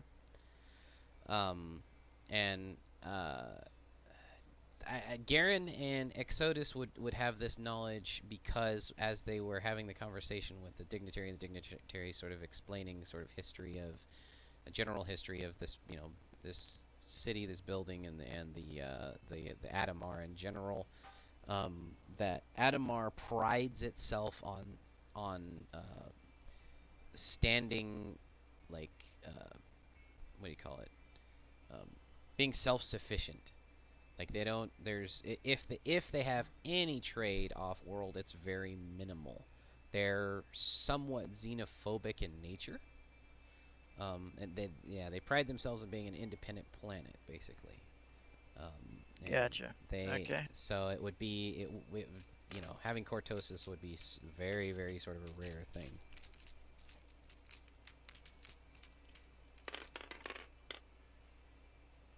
Well, son of a bitch. Alright. Well, I'm using seek, not. Well, like that was general this was to knowledge. see this for me. This was to see if it was even here. You get what I'm saying? Like. You mean like to see if it's even possible for it to be here? To be here on So I'll Adamar. use seek to see if I find it here. Right. Got it. And So I bet she wouldn't even know if it was here either way. Right, So yeah. unless That roll was just for me to see if it was even going to be on planet. Damn it. Nope. I'm getting shit rolls. Yeah, as far as you use it's like seeking through the force today, it's definitely not been with you. All right. Alright. Okay, and then she just goes to bed after all that. Okay. All right. So, after the evening's rest and everything, so as you know, kind of the morning goes on, and you know, everybody Garen has spent the night in the Kolto tank, you know, continuing to allow it to heal his wounds. I feel like I did that backwards though. What do you I mean? feel like I should have done the sense check first to find out if I can even see if it's here, and then the negotiation check to find out if it actually is here. I mean, we could have done it that way. Either way, I still would have had Well, to. I guess the other way would have been to see, even. I guess the other thing would be if I've sensed it, then I'd find out where it was, anyways. Yeah, because if I'm understanding Seek correctly, if the Force gives you, grants you that information, then it would basically give you an indication of where you could find it, basically. And if it wasn't on planet, general location or direction. right? And if it wasn't on planet, then I was gonna have to figure out, where to tell you that it could be found if you succeeded. So that's why I wanted to see if it was on planet beforehand. All right. Okay, so and as Ator sort of wakes up and she's still there. They've provided for Ator and Spondas. What they've done is they've got a few rooms that have been semi-converted basically into sort of guest rooms there at the medical facility. Still sort of the same decor as a standard like a hospital room would be, just not a med bed and sort of that sort of thing. But you've gotten a decent night's sleep, after seeking everything that you have. And Spondaz has been in a room nearby, and you both kind of go down and have the first day's meal, and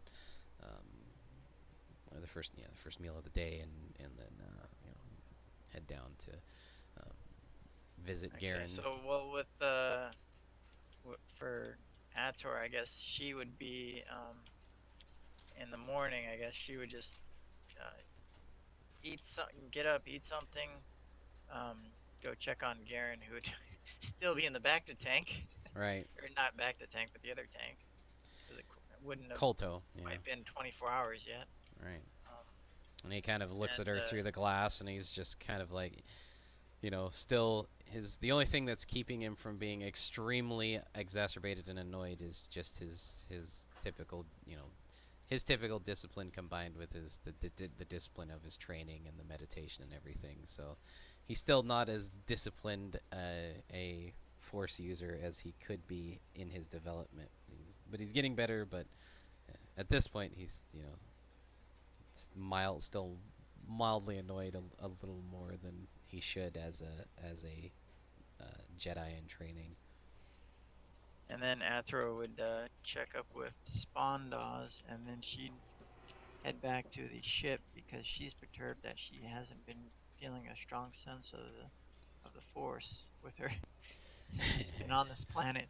Gotten kind of frustrated, yeah, since she's been in all this. She's, the core of her motivation is following the will of the Force, and it's just like the Force isn't giving her a clear sort of compass needle to follow yet. So whether or not she'd be back on the ship to meditate would be dependent on whether or not the gym would have the ship thing going through some heavy repairs where she wouldn't be able to be alone on the ship at all, or not. Basically, it would be dependent on the reparations on the ship. Okay, so actually, I want to use a Force. Well, I don't know if I. Well, what are you trying to do? Just going to find out if she's to see if the repairs are done or not. Wait, so you use a Force to do what? To kind of guide the repairs along so it's expedited. I tell you what, I will allow you. To see if okay, maybe it wasn't as badly damaged as we thought or something like that. I tell you what. I don't know if that would work out for this. I will let you flip a destiny point for that. If you're willing. At least for something good to be going on with the. Okay, with so. the ship. So here's the thing. I will do. Tell me if you agree with this. As far as there were two things will come out of doing that destiny point flip.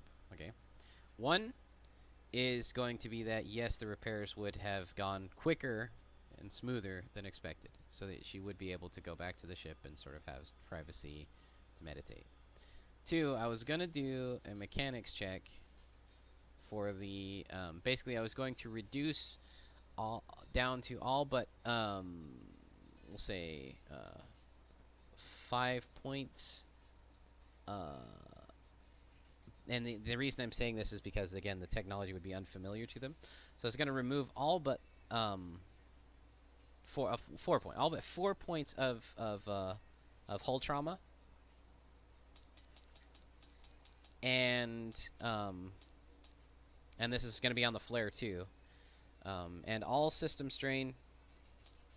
Remove all system strain. And then what we're going to do is I'm going to do mechanics checks with rank of, let's see, we're going to say it's the base characteristic is 3 and a rank of 2. So, oops.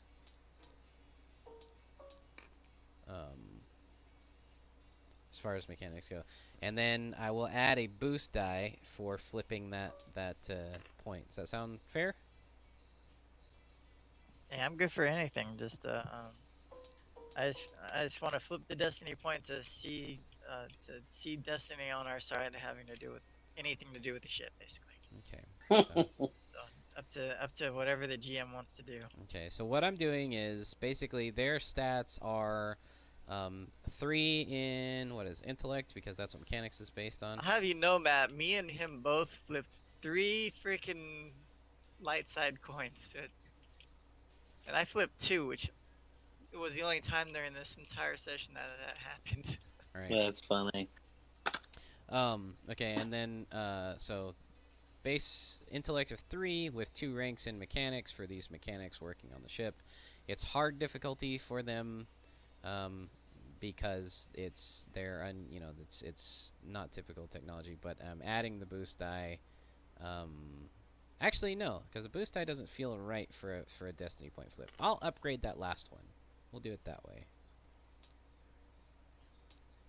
Because that's what it would be anyway. It'd be an upgrade to a check, right? So we'll do that. All right, we'll just see how this plays out as far as if they're able to. So this is for the Ardent. Jeez, the dice are going everywhere. Whew, all right. That's funny. 0 successes, but a triumph. Which counts as a success.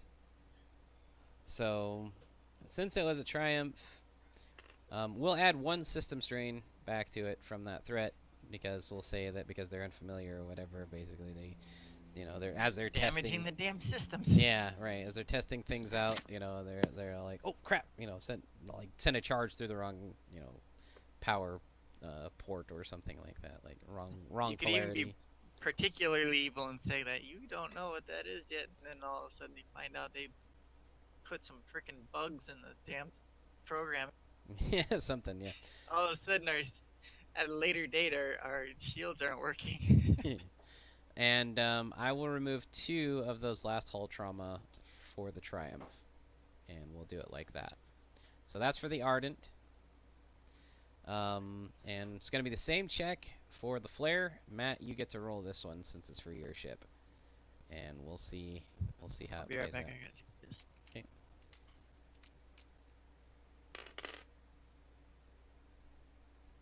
All right, cool. Heck yeah. Since it was successes, you don't have.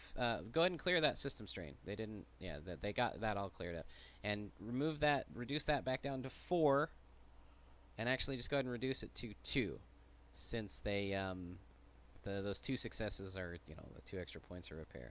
So since they're not familiar with the sort of components and things that are used in our ships. They're fairly good mechanics, and of course Destiny was with them, so they were a little sharper that day.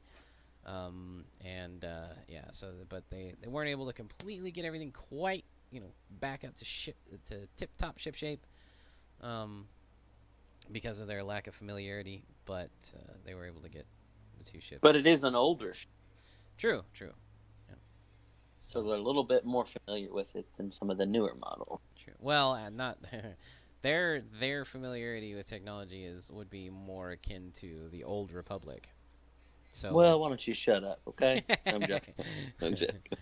So I'm just playing. One thing I will do for that though also is now granted this would require a crewmate, but your craft actually has a turret on the top of it. But it's been non-functional for since you've owned the thing. Like, it's had some pretty significant servo damage and things of that nature, and you haven't worried about investing in repairing it anyway, because you haven't quite got to the point of having a crew member to be able to man it. I think we haven't fully discussed your HK droid, but I think at this point, like, he said he's got kind of an independent personality to an extent, so we'll say he's back on. Do you want to have him like completed at this point, or? No, I guess not yet. It's still in development. Still finding parts to rebuild him. Okay, so he's sort of another. Personality's there, but the physicality Okay, quite there yet. gotcha. So at this point, we'll say you found like the majority. Yeah, we'll say that. So you've got like the sort of torso and head of this HK droid, and Is there a way to run since this place is more familiar with Old Republic, is there a way for me to run some type of check on asking maybe one of the local mechanics if they know where there are any HK parts, due to the fact that that's around the time that droid was very popular? Yeah, that's definitely fair. Let me see. Let me see if there's see if I can find anything as far as rarity of something like that.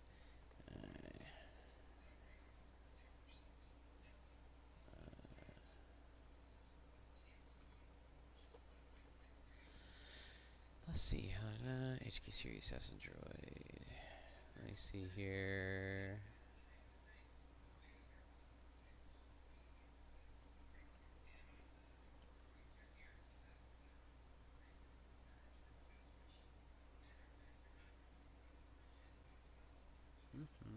One sec. This might take me a second to look up. You're good. Just asking a question. Yeah, no. I think it's actually a fair check. So, see.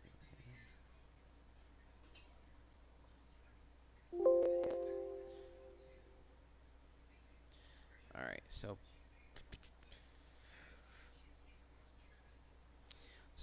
we're gonna say that. Let's see. Yours is gonna be a negotiation. So it's gonna be a negotiations check. All right, the check's not looking great for it. But we'll roll with it anyway. So I'm gonna go ahead and give it the same difficulty, just because the HK series, from what I understand, was not a very common droid series anyway, and it would be extremely old, and the Adamari, of course, being somewhat sort of xenophobic and very independent as far as the planet goes. They're not going to have, or if they would have anything like that, it would be difficult to find. So you can go ahead and do a daunting, which is 4 difficulty negotiations check, and this is you sort of the nature of this check is, of course, you being an off-worlder, and trying to talk to those that are close by and sort of get what information you can. And they're going to have sort of limited knowledge and all that kind of stuff. And then I'm going to actually upgrade that check as well, the difficulty of that check. All right, and so go ahead and roll for your check just to see if you, through sort of what information you've been able to gather, like there on the planet, looking at some of their data resources and reaching out to a few different vendors and stuff. Go ahead and do your This is not gonna work. Okay. You never know. There are blank sides to the dice. Oh my goodness. All right, so oh my word, a despair. How am I gonna spin that despair? All right. I was just curious. The guy threatened to kill me for. Yeah, I know. That's what I was thinking. Basically, like, you really ticked off like this. Basically, you and this. Add 2 strain for those threats for 1, and all right. Let's see. Man, how am I gonna spin that despair? Because I want to do it narratively.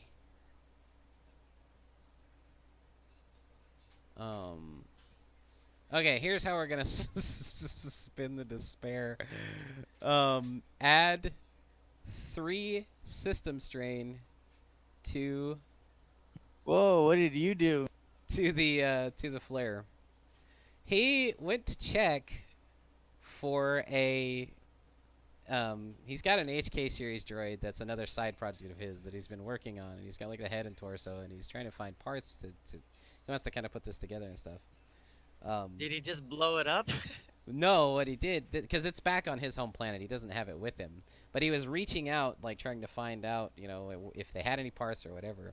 And he rolled this terrible roll with a despair. So I gave him 2 strain for the threats for him personally. So narratively, where that system strain on the flare is coming from. One of the vendors that you talked to searching for these parts for this HK droid, you and he got into a heated argument. Insults were hurled back and forth, some of which were because of such different backgrounds, you didn't even understand what the insults were from each other. You just knew that you were just like trash talking the crap out of each other. You're yelling at each other through this monitor, as you're talking all this kind of stuff. And his friend is one of the technicians that was working on the flare. And like on one of the technicians' breaks from working on the ship or whatever, they're best buds and everything. So they happen to call each other up talking, and he's like, this off-worlder, da da da da, and he's like, wait, what off-worlder? What do you mean off-worlder? Like we're working on some off-worlder ships here. Yeah, this guy, blah blah, he called me this and that, and I don't even know what it means, but I know this guy was just being a total nerf herder. Well, you wouldn't know what a nerf herder is, but insert appropriate insult there. And so the technician's like, I got your back, man. And so he basically jacks my ship. Yeah, he kind of wrenches a little too rough on a couple of the parts of the ship, so kind of undoes or creates a couple of new problems. Stinking backwater people don't know how to treat shit. But of course, you have no idea this has happened. Like because you're staying at your nice hotel and all this kind of stuff. So this is just something that's happened to the ship that you have no idea it's there. You might find out about it a little bit later on. Hey, the narrative may work because AK droids were known for losing their minds and killing mass amounts of people. So. Yeah. Maybe he's like, I'm not going to help you find parts to rebuild a murder bot. Right. So, so it's just, whatever the case may be, if that's you trying to find these parts for this particular line of droid went way the opposite way of what you wanted it to go. All right. Well, never talk to locals. You don't know. Like, the next one might go differently. Okay. Learned a valuable lesson. Exodus is going to become just as much of a xenophobe himself because locals are jerks. Hate these people. That's funny. I wasn't even going to ask about Kyber crystal. Screw it all. They react that way about a droid part. Man. Should murder.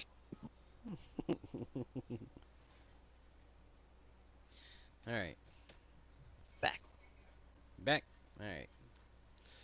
Okay. USSR. Ah.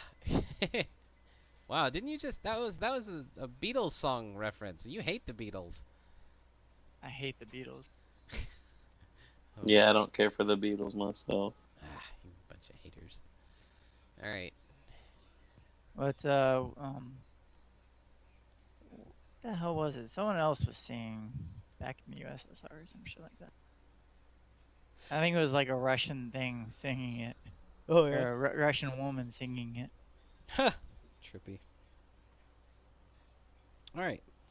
So, I think narratively we've adequately covered a bunch of different things sort of happening over this recovery period. What's funny is, like, this whole session, I love it that it developed organically this way, and it's added some nice levity and some interesting stuff to it. This is all stuff that I was not anticipating adding into this session at all. And it was actually all... Which part? All of this, basically. Like, us landing and sort of, like, being met by the dignitaries and stuff. But it is, having this extra time period thrown in while Garen's recovering was something I didn't think about. But was very much necessary. And obviously I'm not going to argue because, I don't want Garen to frickin' get more jacked up than he has been, if I can help it. So Kaysen, thank you for that suggestion, actually, because it's yet another way that you're sort of saving my character's backside. Which suggestion? just the Getting a reminding me. medical attention. Yeah, getting the medical attention. Yeah, Ator sort of being that very very I utilitarian mean, that's minded. not really any different than what she was last session. No, yeah, that's what I'm saying. It Like, makes you need to get some medical help here. it makes sense from You're the busted up character. pretty bad. Yeah, Yeah, the stormtrooper punched you in the face yeah, yeah. after they shot you a bunch. Yeah, had a Karen got a hairline fracture on his cheekbone from the stormtrooper's fist mashing into his face. Um, so yeah, but all of this sort of. So, okay, so you didn't answer the original question of whether or not the spaceship or the ship is still being worked on. Oh no. So I meant to imply it, that, or I thought I mentioned it, but I might not have. But anyways, yeah, no. What I said from you flipping that destiny point is that yes, um, the ship has been repaired and ahead of schedule basically. Both ships have really, and despite the fact that All they had right. split up their teams, that maybe they'd call it in a couple of extra personnel or whatever, made it a priority. But Ator was able to go back to the ship and find it, and um, maybe one technician doing some more like last minute or like end sort of checks to make sure from on the exterior, but the interior would be completely they wouldn't have any more work to be done on any of the interior components.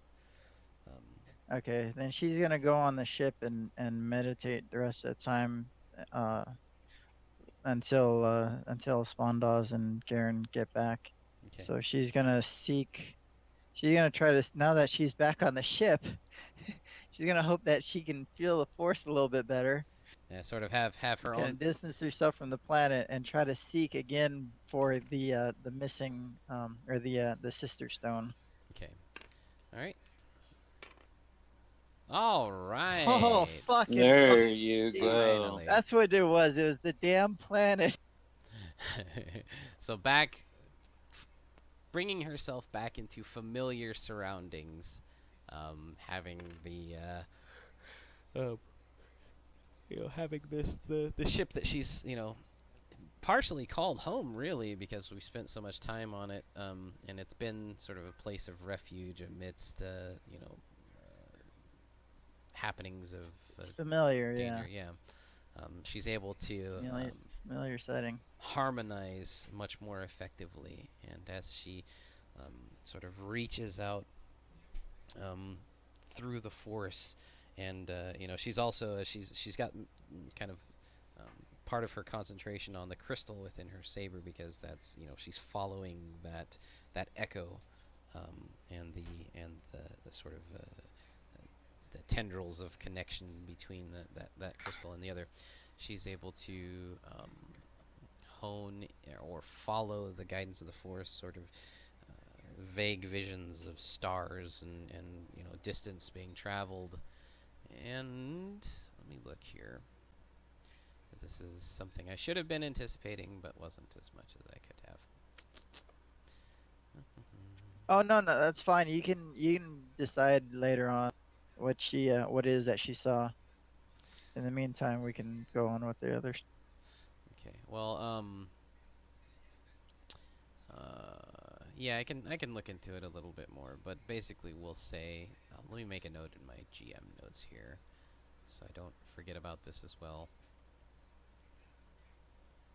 And,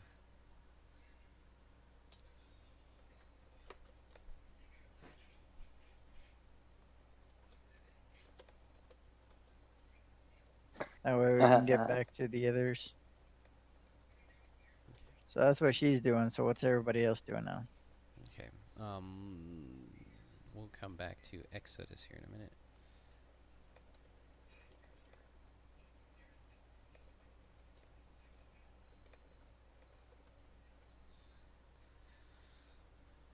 Okay. Oh, Matt, are you AFK? No, I'm here. Okay. Was there anything? So that I'm assuming that your search for droid parts occurred the following morning. Am I right in that? It did. I was also going to, and now I'm scared too, but I was going to inquire if anybody knew of any local mechanics that might understand training saber switches. The training saber that I had owned, the switch had broke a while back, and the training saber was unusable.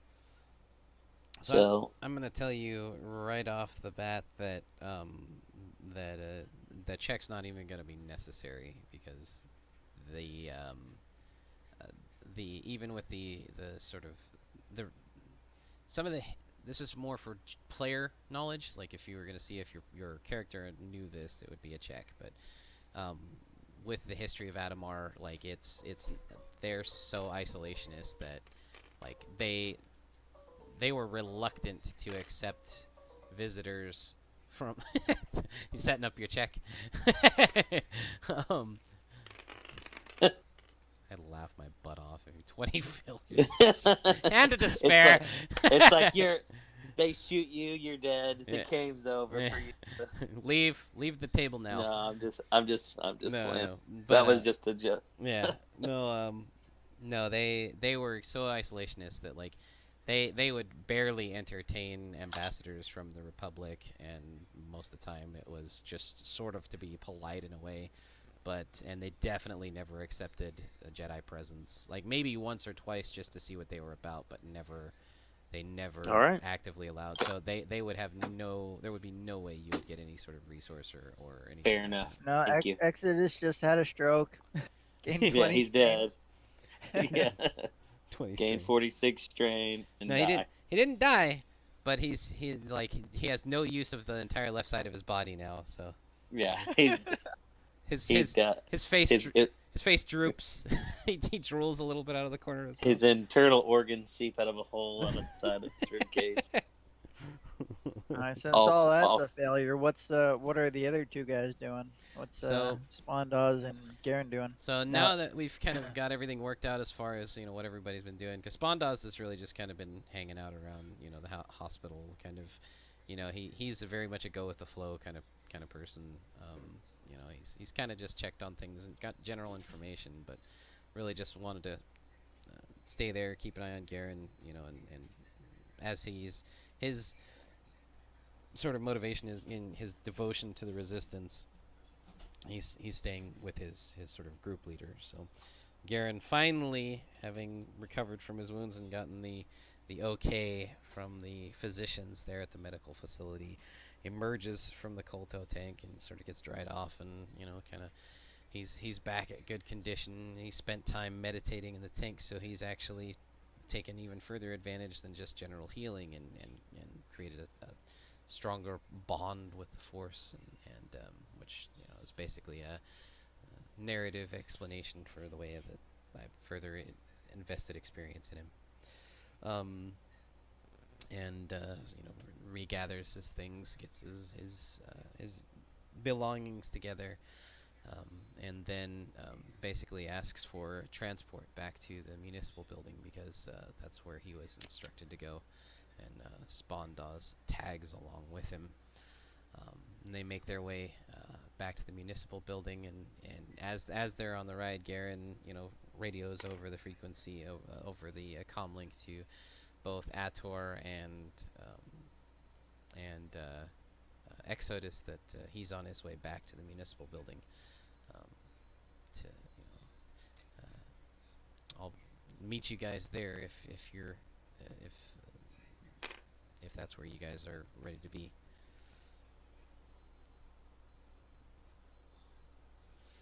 I'm ready for that. Okay, so I'm assuming Exodus would have made his way there, in proper timing. Yeah, he went and checked on Garen in the morning and found out he was getting better. Went and talked to the people who destroyed his life by not helping him with droids or information. And didn't know his ship was effed with, so he'll figure that out in a little while. And went back to try to soak in some of the free amenities until he knows that's going to run out on him. So back to the same room, and as you go into the room and start to walk toward the table, out of sort of your peripheral vision, you see one of the people that sort of like tends to those tables, kind of slump a little bit, like, oh God, this guy's back, kind of thing. But of course, it's all very subtle because the way that these people in general carry themselves, like having spent especially like a day here, you've noticed that it's a part of the culture, the way that people sort of carry and conduct themselves is with a sense of sort of purpose and an air of maybe a little bit of self-importance, and not often not in a way that seems sort of arrogant or rude, but kind of on the verge of it. So, all right. So then, as Garen and Spawn does, they come to the steps of the municipal building and come up inside. They check with the sort of receptionist at the front sort of desk area, and she says, "Oh yes, they've been expecting you. They've been eagerly awaiting your return. I'll contact them immediately and arrange for you to have a meeting with them." So, as the party sort of uh, mills in the actually, we'll say that Garen and Sponda sort of found their way to the amenities room where Exodus has been availing himself. I don't know, in case would Ator have come to join them by that point, or would she be like lingering in the ship as long as possible? No, she'd be meditating on the ship, and unless they said otherwise, unless they called her on their comms or Well, Garen did call over the comm link to both Ator and Exodus, saying that he would be there, presently, basically, be back to the municipal building. So, are you saying like she would? she would have met them there then. Okay, all right. So the whole sort of group is together, sort of in this amenities, kind of partaking of some of the food. Um, I'm assuming Spondas would avail himself a bit more, sort of along the lines of Exodus, sort of taking advantage of the fact that Exodus is more than happy to help himself. Garen, sort of, just from his general upbringing and stuff, would only, partake of a few things just to, sort of enjoy the amenity, but not wanting to make a bad impression or be rude, because he understands that for one, he's comes from a background of a family that taught him to be respectful, but also of course he's thinking about representing the resistance as well as his wanting to keep in mind representing the Jedi, as that's what he wants to aspires to be. So so you're Dork. so you're there, yeah.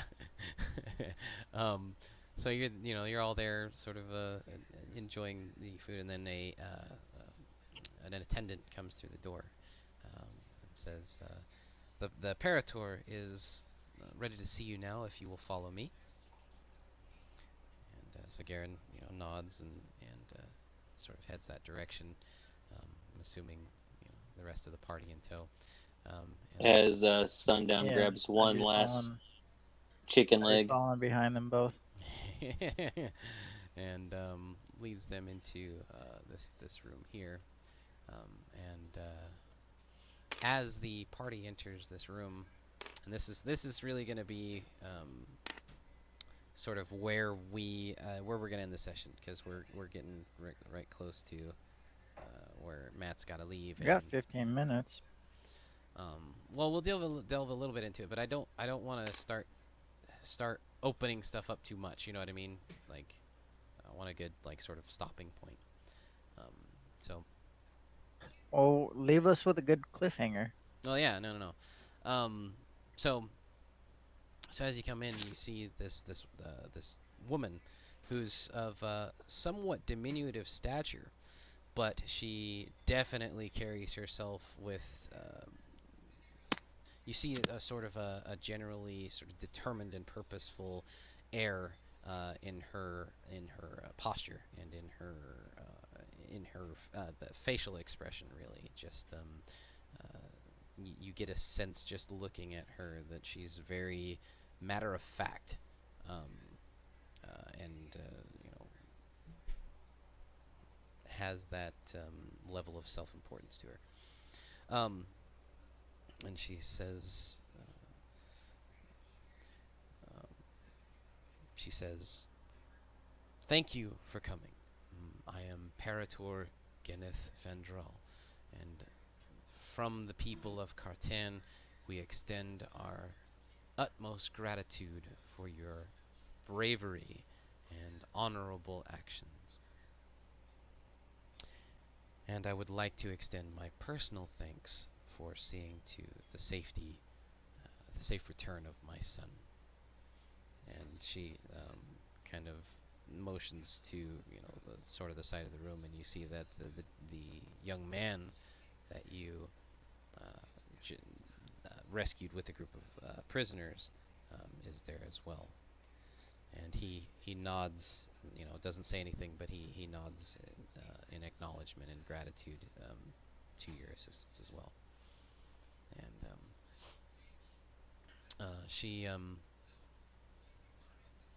she sort of looks to Garen, who's sort of standing more at the front of the group.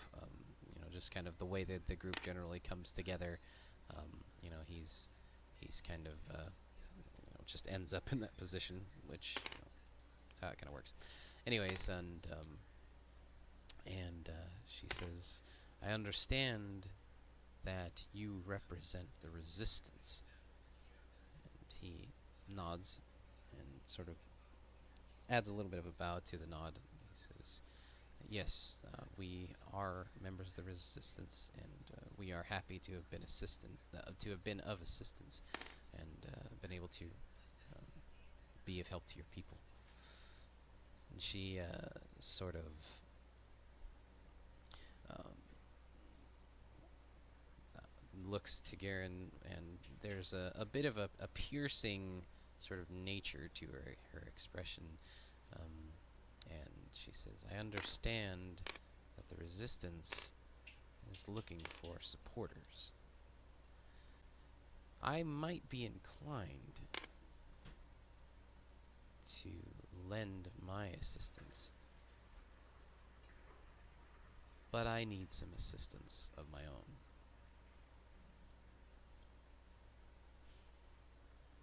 I have a proposition, and it might be worth the resistance's while." How much are we talking? Ator would be right away trying to use her sense to sense the thoughts of the woman speaking. Okay. All right. Go for it. Do your force sense check.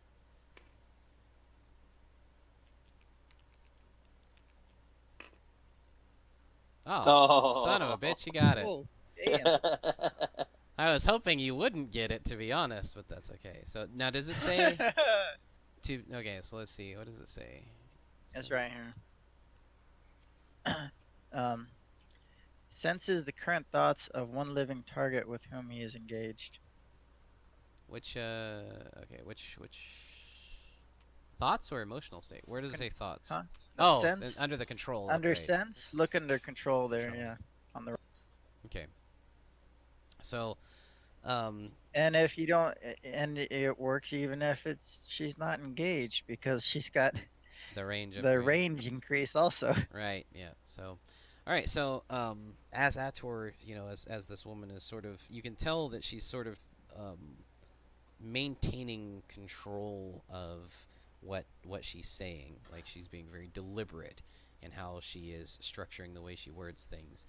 And as Ator reaches out, stretches out through the force, and makes a connection and starts to discern the patterns of her thoughts, she starts to unveil the the intentions that the Parator has of um, using a group of outsiders to acquire information about one of her rivals as a means uh, to discredit their reputation and give herself an advantage in the political realm, essentially.